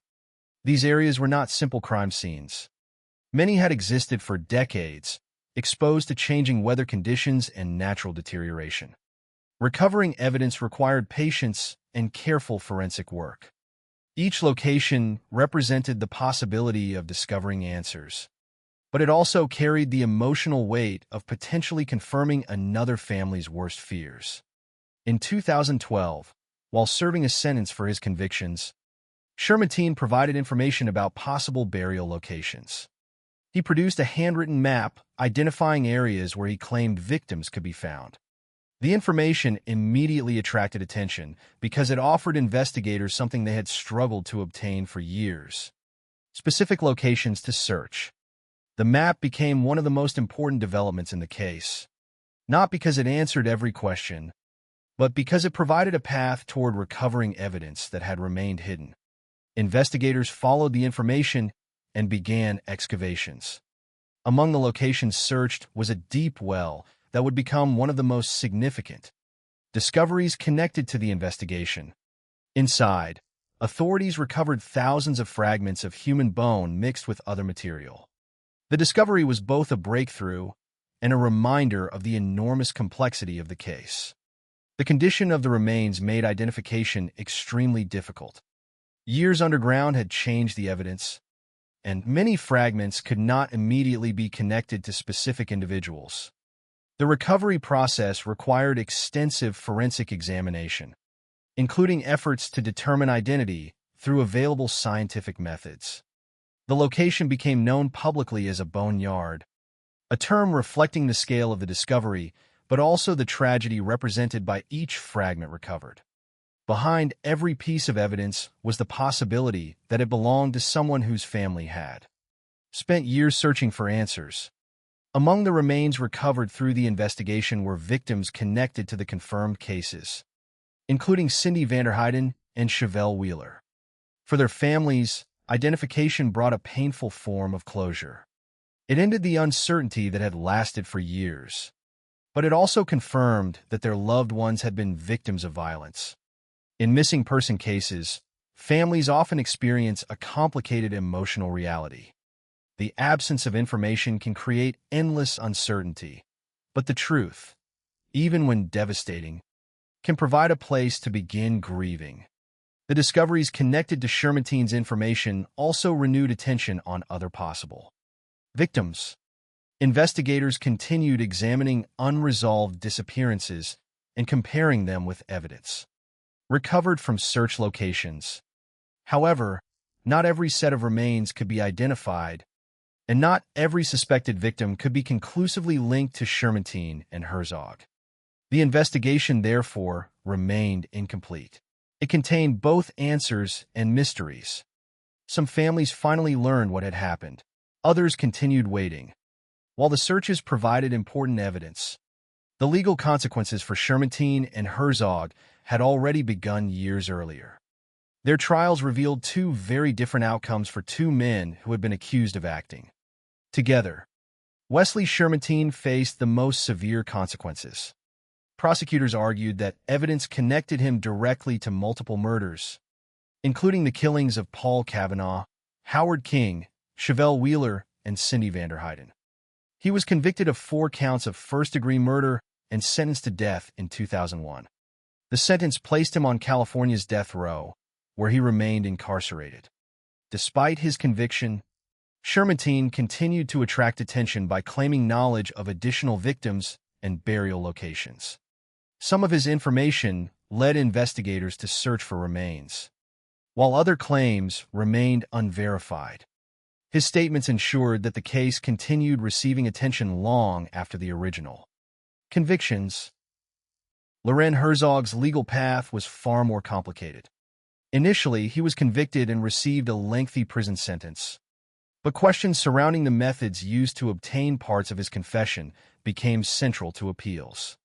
In 2004, an appellate court determined that significant portions of his statements had been improperly obtained, weakening the foundation of his original convictions. As a result, Herzog later accepted a plea agreement involving lesser charges. He received credit for time already served and was released from prison in 2010. The decision created anger and frustration among many victims' families, who believed Herzog should remain accountable for his role in the crimes. The contrast between the two men's legal outcomes reflected one of the most challenging aspects of the case. While investigators believed both men were involved, the legal system required separate evaluations of evidence against each individual. Criminal responsibility is not determined only by association or suspicion. It depends on what can be proven through admissible evidence.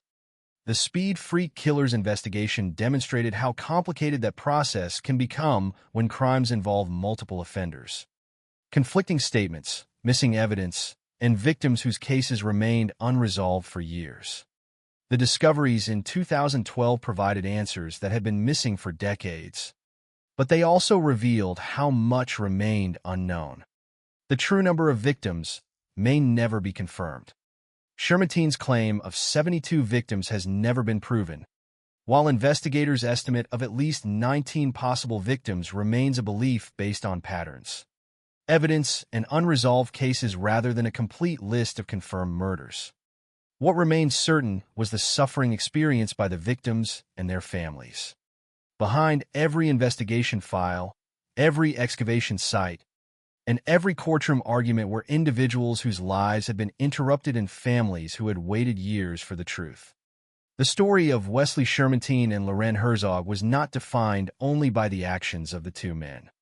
It was also defined by the people who searched, investigated, remembered, and refused to allow the missing to disappear completely. The legal proceedings surrounding Wesley Shermantine and Loren Herzog revealed not only the evidence against them, but also the complicated nature of seeking justice in a case where the crime stretched across many years and where the full number of victims might never be known. For investigators and prosecutors, the goal was not simply to demonstrate that the two men had lived dangerous lives or had been associated with suspicious circumstances. The goal was to establish, through evidence that could withstand courtroom examination, what each man had personally done and what crimes could be proven beyond a reasonable doubt.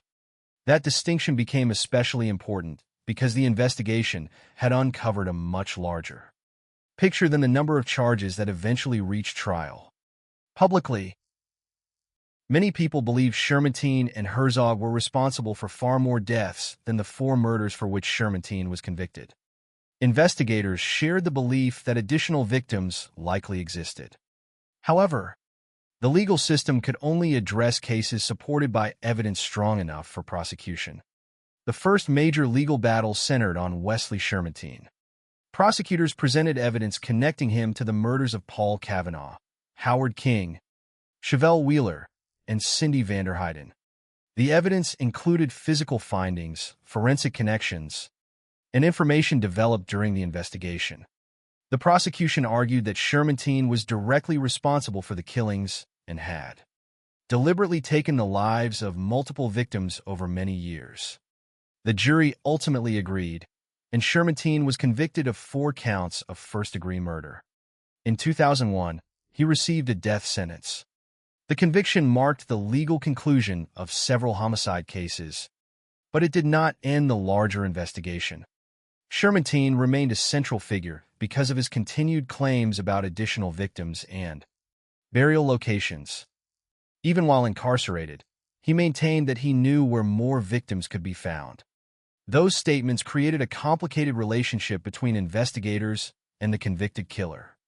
Information from Shermantine had potential value because it could lead authorities to missing people, but every claim required verification. Investigators could not simply accept his words as truth. They had to compare his statements with evidence, conduct searches, and determine whether discoveries supported what he had said. For families of missing individuals, those statements represented both hope and frustration.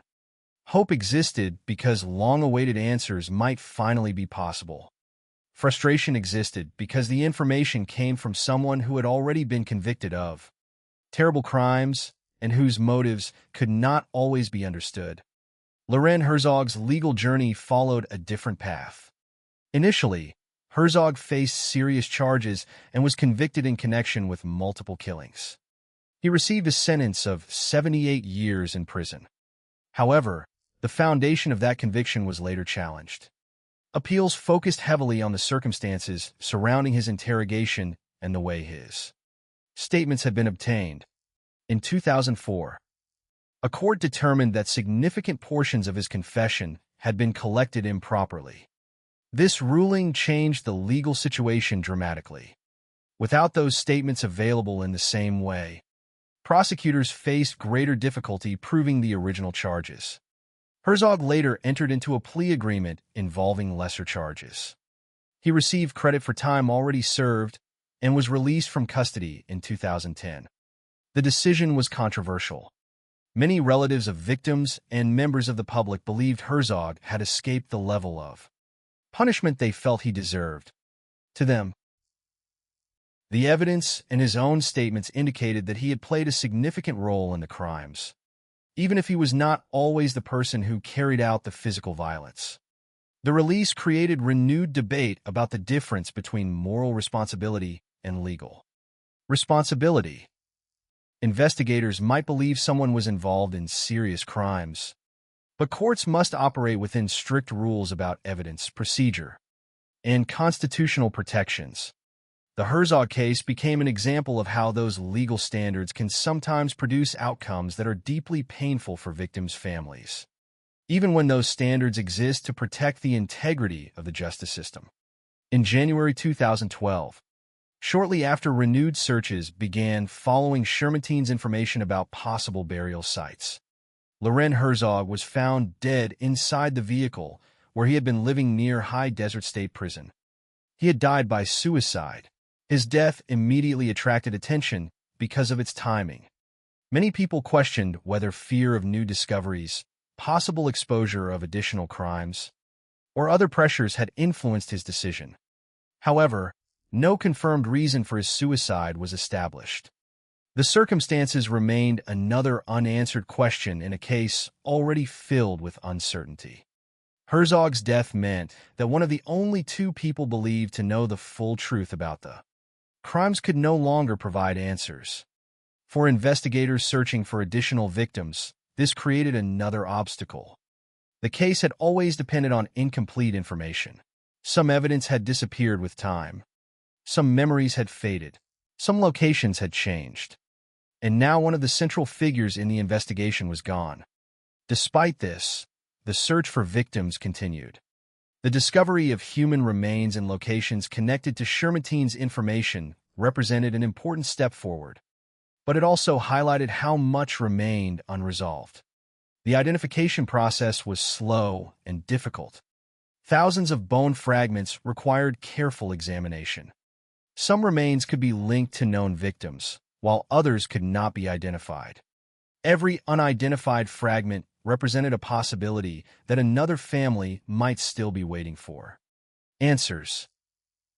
The investigation therefore remained both a success and an unfinished mission. It had uncovered the truth about several victims and brought legal consequences against Shermanteen. It had revealed the existence of a broader pattern of violence, but it had also demonstrated the limits of what investigators could accomplish when crimes remained hidden for decades. The Speed Freak Killers case became a reminder that solving a murder is not only about identifying an offender. It is also about restoring names to victims, returning remains to families, and acknowledging the lives behind the evidence. The numbers associated with the case: 4 confirmed murders, 19 suspected victims, or Shermanteen's unverified claim of 72, could never fully describe the human cost. Each confirmed victim had a personal history, relationships, and a future that was taken away. Each unidentified victim represented a story that remained incomplete. In the years following the convictions and discoveries, the name Speed Freak Killers continued to appear in discussions about serial murder investigations. But beyond the headlines and the notoriety surrounding the 2 offenders, the lasting significance of the case belonged to those who spent years searching for answers. The families who refused to forget, the investigators who continued looking, and the victims whose identities and stories deserved to be remembered. The aftermath of the Speed Freak Killers investigation left behind a complicated legacy. For law enforcement, it was a case that demonstrated both the power and the limitations of modern investigative techniques. For families of victims, it was a journey through years of uncertainty, painful discoveries, and incomplete answers. And for the communities of Linden, Stockton, and the surrounding areas, It was a reminder that violence can remain hidden for years, sometimes existing alongside ordinary daily life without being recognized. The investigation had begun with scattered disappearances and unanswered questions. It ended with confirmed murders, recovered remains, convictions, and yet a lingering uncertainty about how many victims had truly been lost. One of the most difficult aspects of the case was accepting that not every mystery would be solved. Investigators had strong reasons to believe that Shermantine and Herzog were connected to more victims than those officially proven in court. The suspected number of victims exceeded the convictions, but suspicion alone could not provide the certainty that families deserved. Every possible victim required careful investigation. Every piece of evidence required verification, and every conclusion had to be supported by facts rather than assumptions. This distinction became especially important because the public attention surrounding the case often focused on the possibility of a much larger number of victims. The claim that Shermantine had killed as many as 72 people attracted significant attention, but investigators never verified that number. It remained an unproven statement from a convicted murderer. The more cautious assessment from investigators was that the true number of victims could be much higher than the confirmed cases, possibly involving at least 19 people, but the exact figure might never be known. The uncertainty surrounding the total number of victims meant that the investigation never had a traditional ending. Many criminal cases conclude with a conviction and a clear explanation of what happened. This case was different. Even after Shermantine received a death sentence and Herzog was released following his legal proceedings, questions remained. Who were all the victims? Where were all the missing remains? Were their families still waiting for answers? Those questions continued to shape the legacy of the investigation. The case also highlighted the vulnerability of certain missing persons cases. Many victims associated with the investigation were individuals whose disappearances may not have immediately received the same level of attention as other cases. Some were connected to drug use, unstable circumstances, or isolated lifestyles. Those factors sometimes created assumptions that a person had simply left voluntarily or had disappeared because of personal problems. The investigation demonstrated the danger of those assumptions.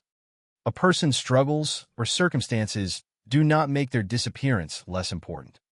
Every missing individual represents someone whose life matters and someone whose absence affects others. The years required to uncover the truth behind these crimes showed why careful investigation of missing persons cases is essential. The eventual breakthroughs came not from one single discovery, but from the accumulation of many pieces of information over time. Witness statements, forensic evidence, investigative persistence, and the willingness to revisit old cases all contributed to revealing the larger pattern. The DNA evidence connecting Cindy Vanderheiden to Shermantine's truck became the critical turning point. But it was only possible because investigators continued searching for answers. The recovery of remains from locations connected to Shermantine's information provided further confirmation and allowed some families to finally end years of uncertainty. Yet even those discoveries carried a painful reality. Finding a loved one after decades can bring relief. But when the discovery confirms murder, it also brings grief that families had spent years trying to avoid. For the families of Chevelle Wheeler and Cindy Vanderheiden, identification provided answers that had been missing for years. They finally knew what had happened, but knowledge came with the devastating understanding that their loved ones had been victims of violence. The same was true for other families whose relatives were connected to the investigation. Some received answers. Others continued waiting. The story of the Speed Freak killers also raised questions about the relationship between media attention and criminal investigations. The nickname given to Shermantine and Herzog made the case widely known, but it also risked shifting focus toward the offenders rather than the people they harmed. Serial murder investigations often attract public fascination because of the actions of the perpetrators. But the lasting importance of such cases should remain centered on the victims. Behind every accusation, every courtroom proceeding, and every search location were real people whose lives were interrupted. The victims were not simply evidence in a criminal case. They were individuals with families, memories, and futures that were taken from them. The investigation into Shermantine and Herzog remains one of California's most disturbing criminal cases because of the combination of factors involved. Two childhood friends who became criminal partners, years of suspected violence, victims whose disappearances remained unexplained, and burial sites hidden across remote areas. But the most significant lesson from the case is not the identity of the offenders or the number of crimes attributed to them. It is the importance of continuing to search for the truth, even when years have passed and evidence has become difficult to recover. Time does not erase the significance of a missing person. It does not reduce the importance of justice, and it does not remove the need to remember those who were lost. Wesley Shermantine and Loren Herzog became names associated with fear and violence. But the people whose lives were taken deserve to be remembered beyond the circumstances of their deaths. Their stories represent the reason investigators continued searching, why families demanded answers, and why unresolved cases remain important long after headlines disappear. The Speed Freak Killers investigation may never reveal every victim or every detail of what happened during those years. Some questions may remain unanswered forever. But the search itself demonstrated something fundamental, that even after decades of silence, the missing are not forgotten. Evidence can be uncovered, names can be restored, and families can finally learn the truth they have waited years to know. In the end, the legacy of this case is not only about two men who committed terrible crimes. It is about the victims who deserve justice, the families who refuse to stop looking, and the ongoing effort to ensure that those who disappear are never simply forgotten. The story of Wesley Shermantine and Loren Herzog remains one of the most complex criminal investigations in California because it exists in the space between what is known and what may never be fully discovered. The evidence established that the two men were responsible for several murders, but the full extent of their actions may remain permanently uncertain. That uncertainty is one of the most painful aspects of the case, particularly for families whose loved ones disappeared during the years when Shermantine and Herzog were believed to have been active. For those families, the investigation was never about statistics or headlines. It was about a single person whose absence changed everything. It was about waiting for answers, searching for explanations, and hoping that one day the silence surrounding a disappearance would finally be broken. In many ways, the investigation became a story about time. Time allowed the offenders to continue without detection. Time made evidence harder to recover. Time changed landscapes where victims may have been hidden, but time also allowed investigators to develop new methods, revisit old cases, and uncover connections that were impossible to see when the crimes first occurred. The case demonstrated that cold cases are not always forgotten cases. Sometimes they are simply cases waiting for the right evidence, the right technology, or the right person willing to continue searching. The discovery of Cindy Vanderheiden's blood inside Shermantine's truck showed how a single piece of forensic evidence could transform an investigation. Before that discovery, many disappearances existed as separate tragedies. Afterward, they became part of a much larger question. Investigators were forced to look beyond individual incidents and consider whether they were seeing the work of the same offenders. The process required patience and discipline. It required examining old assumptions, reviewing previous investigations, and carefully determining what could be proven. The investigation also showed the importance of treating missing persons cases with seriousness. Regardless of a victim's background, many individuals connected to the case came from difficult circumstances. Some struggled with addiction, some lived unstable lives, some were isolated from traditional support systems. But those circumstances did not diminish their value. The fact that someone was vulnerable should never make their disappearance easier to ignore. In fact, Vulnerability is often what places individuals at greater risk and makes careful investigation even more important. The victims connected to the Speed Freak Killers investigation represented different lives and different stories. Paul Kavanaugh and Howard King were two men whose deaths became the earliest confirmed murders. Linked to Shermantine, Chevelle Wheeler was a 16-year-old whose disappearance left her family without answers for decades. Cindy Vanderheiden was a young woman whose case ultimately revealed the connection between the suspects and the larger investigation. Other suspected victims, including Joan Hobson, Kimberly Billy, Robin Armtrout, Henry Howell, and others, represented unanswered questions that investigators continued to examine. Whether every suspected case could ever be conclusively connected to Shermantine and Herzog remained uncertain, but each missing person represented a life that mattered. The investigation also revealed the complicated nature of partnerships in criminal cases. Shermantine and Herzog had known each other since childhood. Their relationship developed over many years, from friendship and shared interests to drug use and eventually criminal activity. Understanding their partnership became important because responsibility was not always simple to define. Shermantine was convicted of 4 murders and received the death penalty. Herzog faced serious charges, but later had convictions overturned after legal challenges regarding his confession. The different outcomes reflected the reality that courts must evaluate evidence against each person individually. Being associated with someone accused of crimes does not automatically establish legal guilt, and prosecutors must prove specific actions through admissible evidence. At the same time, legal outcomes do not always resolve the emotional questions left behind for victims' families. Many relatives believed Herzog deserved a harsher punishment because they felt his role in the crimes was significant. Their frustration reflected a common reality in criminal cases. The legal conclusion of a case does not always feel like complete justice to those who suffered the greatest loss. When Herzog died by suicide in 2012, another possible source of information disappeared.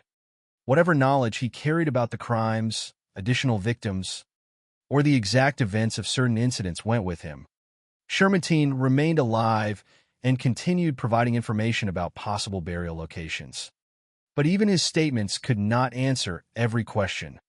The searches that followed produced important discoveries, including human remains connected to confirmed victims.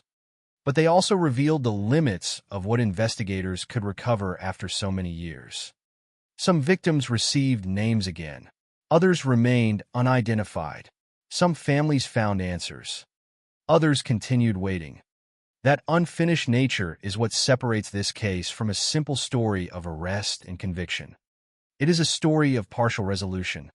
It is a story where justice was achieved for some victims, but remained incomplete for others. The public often remembers cases like this because of the offenders, the shocking allegations, and the unanswered questions surrounding the crimes. But the true measure of such an investigation should not be the reputation of the criminals. It should be the lives of the people affected by them. The victims of the Speed Freak Killers were not defined by how they died. They were defined by who they were before they became part of an investigation. They were family members, friends, and individuals with their own experiences and hopes. Remembering them requires looking beyond the crimes and recognizing the human beings at the center of the tragedy. Decades after the first confirmed murders, the case of Wesley Shermantine and Loren Herzog continues to raise difficult questions. How many victims were there? How many families are still waiting? How many answers remain hidden? Some of those questions may never be resolved. But the work of investigators, the persistence of families, and the discoveries made over years of searching demonstrate that unanswered does not mean forgotten. The story of the Speed Freak Killers is ultimately a reminder that every missing person deserves attention. Every victim deserves recognition, and every family deserves the opportunity to know the truth. The names of Shermantine and Herzog may remain associated with one of California's darkest chapters, But the lasting memory of this case belongs to the people whose lives were taken, and to those who continued searching for them long after others had stopped looking. The investigation into Wesley Shermantine and Loren Herzog eventually reached a point where the remaining questions were larger than the evidence available to answer them. For investigators, the case represented both a major achievement and a reminder of the limits of criminal justice. Several victims had been identified, convictions had been secured, human remains had been recovered, but the full picture of what happened during the years the two men were believed to have been active remained incomplete. The passage of time had created gaps that could never be fully repaired. Witnesses moved away or passed on. Memories changed. Physical evidence deteriorated.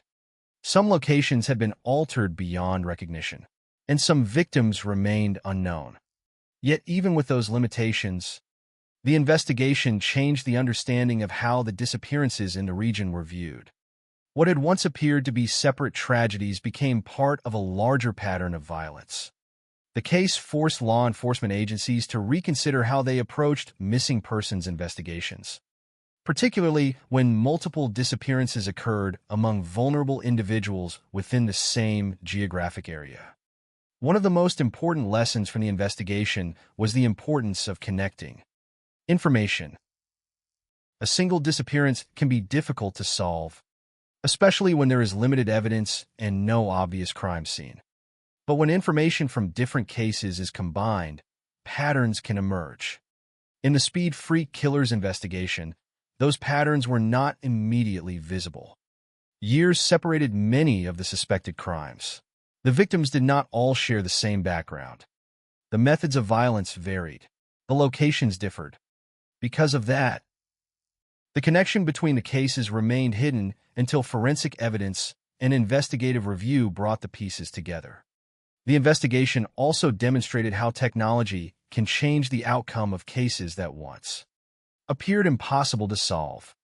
The use of DNA evidence was central to linking Cindy Vanderheiden to Shermantine's vehicle. Without that evidence, investigators may not have had the foundation necessary to reopen older cases and examine the possibility of a larger criminal pattern. The discovery showed how evidence collected years earlier can become significant when scientific methods improve. A piece of evidence that once seemed limited can later become the key that unlocks an entire investigation. However, technology alone could not solve the case. It required investigators willing to continue searching, families willing to provide information, and the determination to revisit cases that had remained unresolved for years. The recovery of remains connected to the investigation brought a complicated mixture of emotions. For families, identification could finally end years of uncertainty. The endless questions, where are they? What happened? Will we ever know? Could finally receive an answer. But those answers were often devastating. Finding a missing loved one after decades does not erase grief. It changes the nature of grief. The uncertainty is replaced by knowledge, but the pain of loss remains. The discoveries connected to Shermantine's information showed both sides of this reality. Investigators were able to provide answers in some cases, but they were also confronted with evidence of how many questions remained unanswered. The discovery of unidentified remains meant that the search was not only about proving crimes. It was also about restoring identities. Every unidentified victim represented a person whose story was incomplete. The work of forensic specialists, investigators, and others involved in the recovery process was therefore about more than evidence collection. It was about giving names back to individuals who had been lost for years. The case also raised difficult questions about how offenders like Shermantine and Herzog are remembered. Serial murder investigations often become associated with the perpetrators because their actions attract public attention. Their names appear in headlines, documentaries, and discussions. But focusing only on offenders risks reducing victims to background details.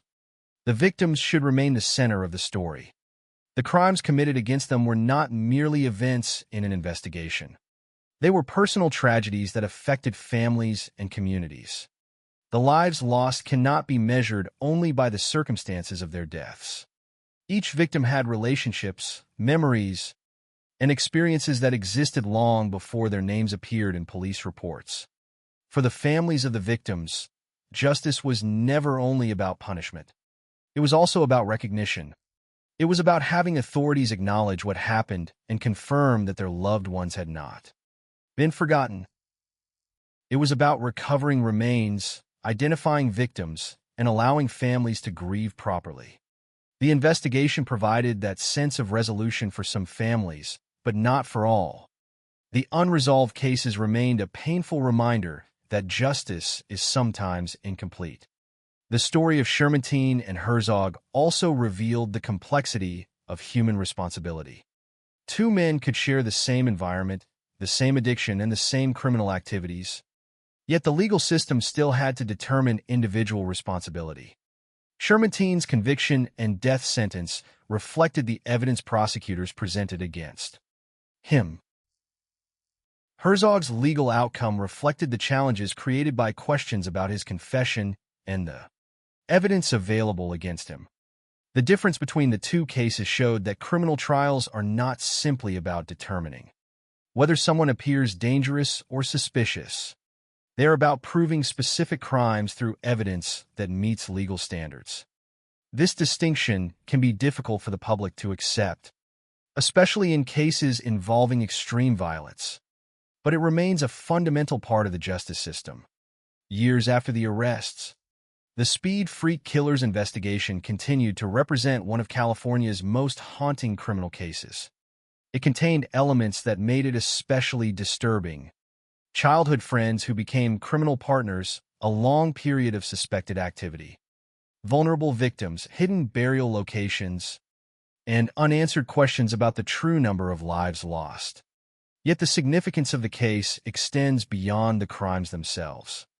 It demonstrates the importance of persistence, the value of forensic science, and the responsibility to continue searching for those who have disappeared. The final chapter of the investigation may never provide every answer. The number of victims may never be known with certainty. Some families may never receive the closure they deserve. But the work done in uncovering the truth ensured that many victims were no longer forgotten. Their names became known. Their stories were acknowledged. Their disappearances became more than unsolved files.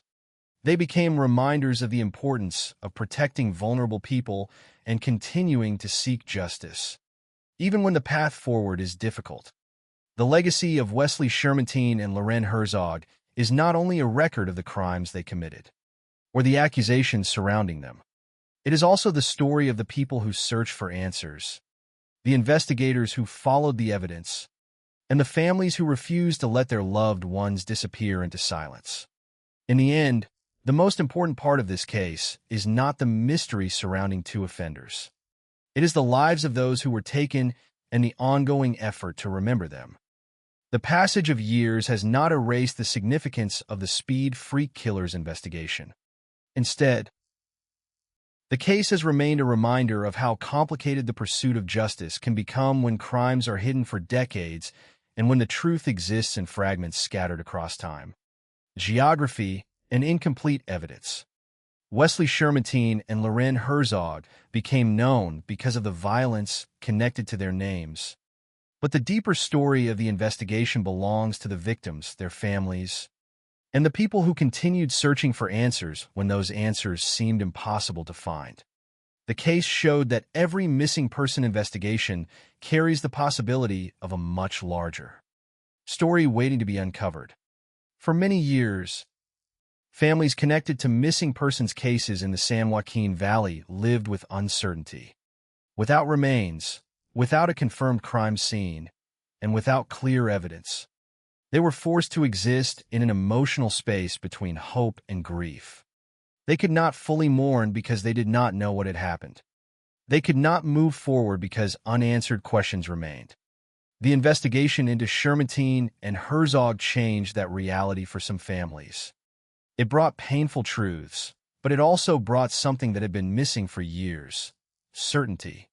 In criminal cases involving unidentified remains, identification is one of the most important steps investigators can take. A victim is not simply evidence recovered from a location. A victim is a person with a name, a history, and people who remember them. The process of identifying remains allows investigators to return that person to their family and restore the individual behind the investigation file. The searches connected to Shermanteen's information demonstrated how difficult that process can be. Recovering remains from abandoned locations after many years creates enormous challenges. The condition of the evidence may prevent immediate identification. Multiple victims may have been concealed in the same area. Fragmented remains may require extensive examination before investigators can determine what information they contain. Every discovery required careful analysis and patience. The work could not be rushed simply because families had waited a long time.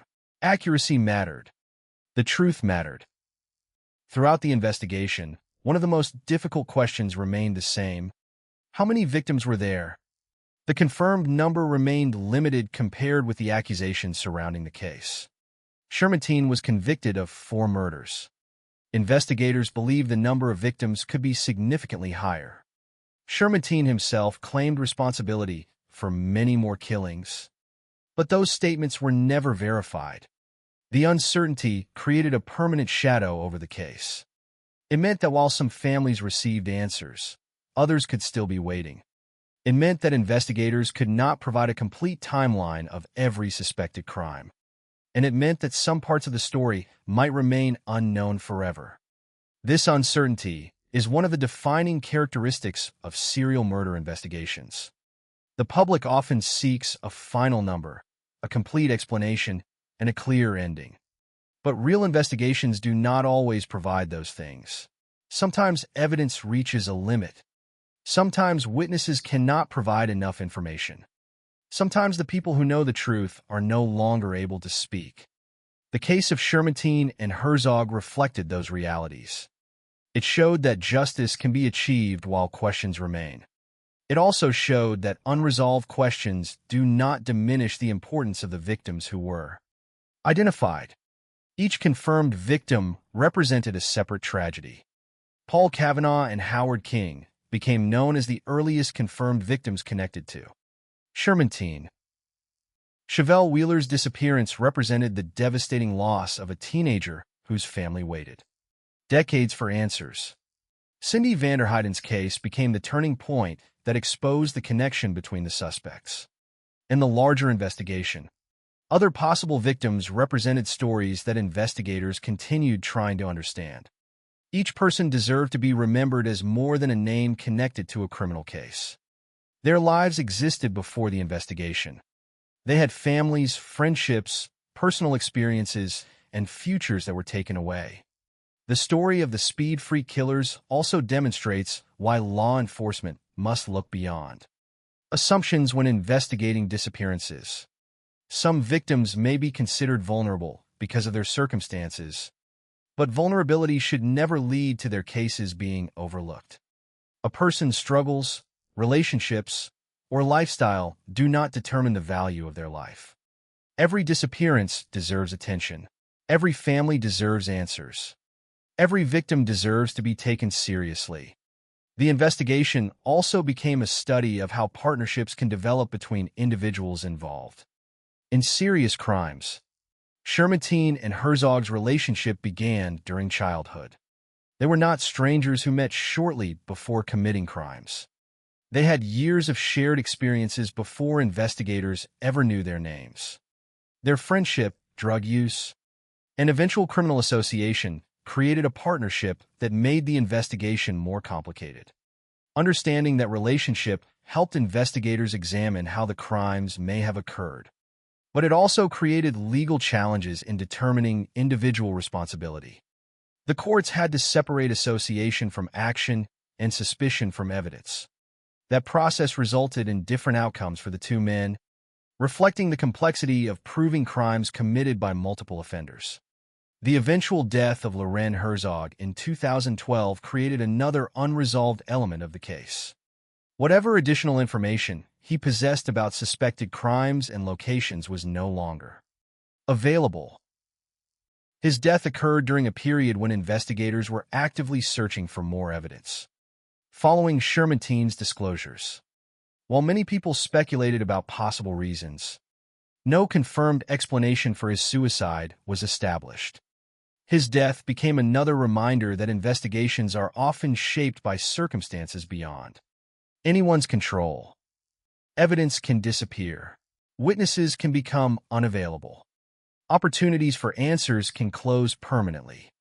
Yet despite those losses, the investigation continued producing results. It showed the value of persistence and the importance of never assuming that a cold case is impossible to solve. Advances in science, renewed investigative attention, and the determination to examine old evidence allowed authorities to uncover information that had remained hidden for years. The case became an example of how justice sometimes moves slowly but can still move forward. The name Speed Freak Killers may continue to be associated with fear and violence, but the lasting significance of the investigation should not belong only to the offenders. The true legacy belongs to the victims and the people who fought to uncover the truth about them. It belongs to families who continued searching when answers were unavailable. It belongs to investigators who returned to old files and followed evidence wherever it led.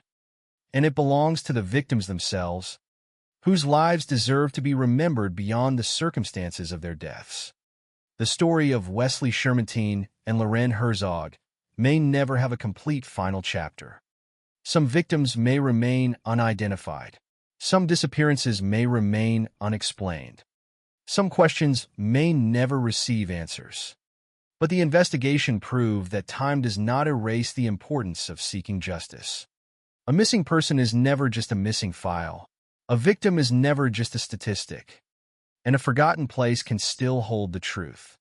For those reasons, the search connected to the Speed Freak Killers continues to stand as both a warning and a reminder that hidden crimes can eventually be uncovered, that victims can still be found, and that every life lost deserves to be remembered.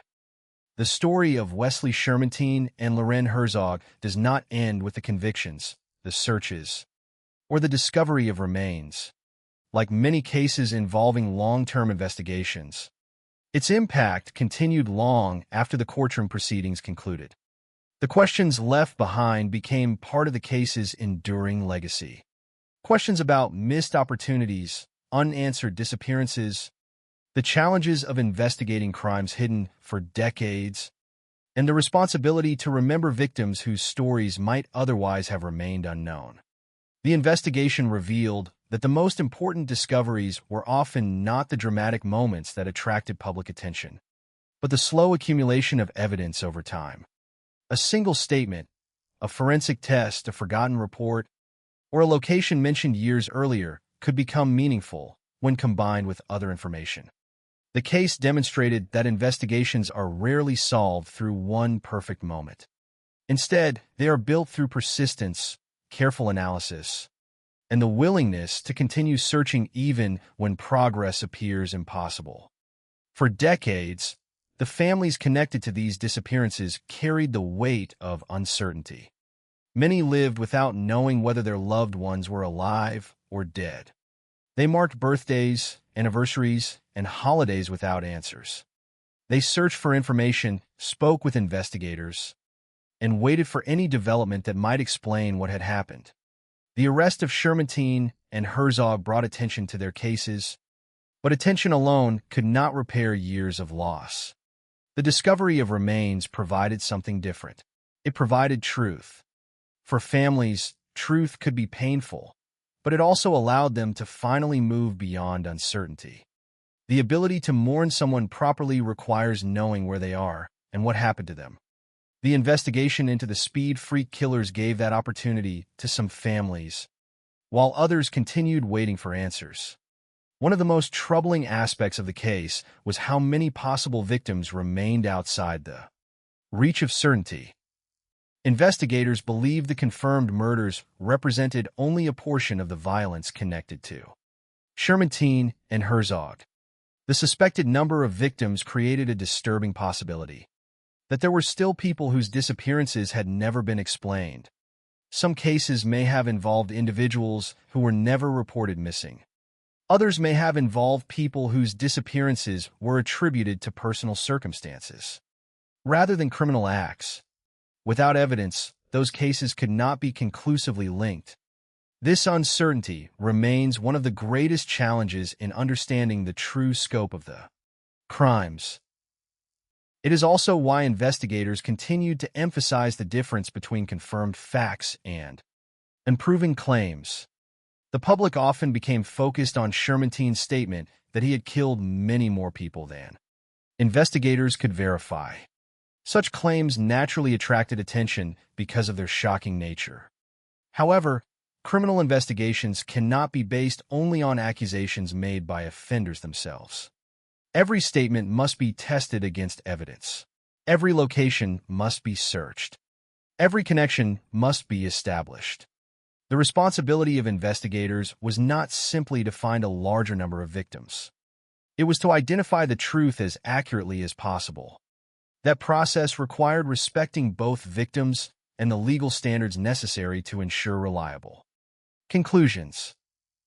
The case also raised important questions about how communities respond when vulnerable people disappear. Many individuals connected to the investigation lived outside traditional support systems. Some struggled with addiction. Some had unstable relationships or difficult personal circumstances. Those factors sometimes influenced how their disappearances were perceived. In some situations, people may have assumed that a missing person had chosen to leave or that their lifestyle explained what happened. The investigation showed the danger of those assumptions. A person's circumstances do not determine whether their disappearance deserves urgent attention. Every individual has value, and every disappearance represents a potential tragedy that must be taken seriously. The story of Cindy Vanderheiden became especially significant because her case demonstrated how one investigation could change the understanding of many others. Before evidence connected her to Shermanteen, the broader pattern remained hidden. Afterward, detectives began examining whether other missing persons cases might share the same offenders. Her case became the doorway into a much larger investigation. Yet it is important to remember that Cindy was not simply the case that solved an investigation. She was an individual whose life mattered. The same was true for Chevelle Wheeler, Paul Kavanaugh, Howard King, and every other person connected to the investigation. Their importance came from who they were, not only from the role their cases played in uncovering crimes. The legal outcomes also became part of the broader discussion surrounding the case. Shermanteen's death sentence reflected the evidence prosecutors presented and the crimes for which he was convicted. Herzog's release following legal challenges created frustration among many who believed he deserved greater punishment. These different outcomes demonstrated the complicated balance between seeking justice and protecting legal rights. The justice system must operate according to rules, even in cases involving horrific crimes. Evidence must be obtained properly. Procedures must be followed. Convictions must be based on what can be proven. While those principles can be difficult to accept emotionally, they exist because the reliability of the legal system depends on them. The case also showed how the actions of offenders can affect communities long after crimes occur. Residents near Linden and Stockton were forced to confront the possibility that serious crimes had occurred in places they considered familiar. Rural landscapes that once appeared ordinary became associated with searches and investigations. Locations that had been ignored for years suddenly became evidence sites. The transformation of familiar places into crime scenes created another layer of impact for the communities involved. Yet even in the shadow of such disturbing events, the response of investigators, families, and community members demonstrated resilience. People continued searching for answers. They continued providing information. They continued honoring those who were lost. The Speed Freak Killers investigation remains a case defined by contradictions. It involved both discovery and uncertainty, justice and unanswered questions, closure and continuing pain. It showed that solving crimes is not always about reaching a perfect conclusion. Sometimes it is about recovering as much truth as possible and ensuring that victims are recognized. Years after the first confirmed murders, the case continues to represent the importance of persistence. It reminds investigators that old cases can still contain answers. It reminds families that their loved ones are worth searching for, no matter how much time has passed. And it reminds the public that behind every criminal case are real people whose lives deserve to be remembered. The names Wesley Shermantine and Loren Herzog remain associated with one of California's darkest investigations. But the final meaning of the case belongs elsewhere. It belongs to the victims who were lost, the families who waited, and the people who refused to allow those lives to disappear into silence.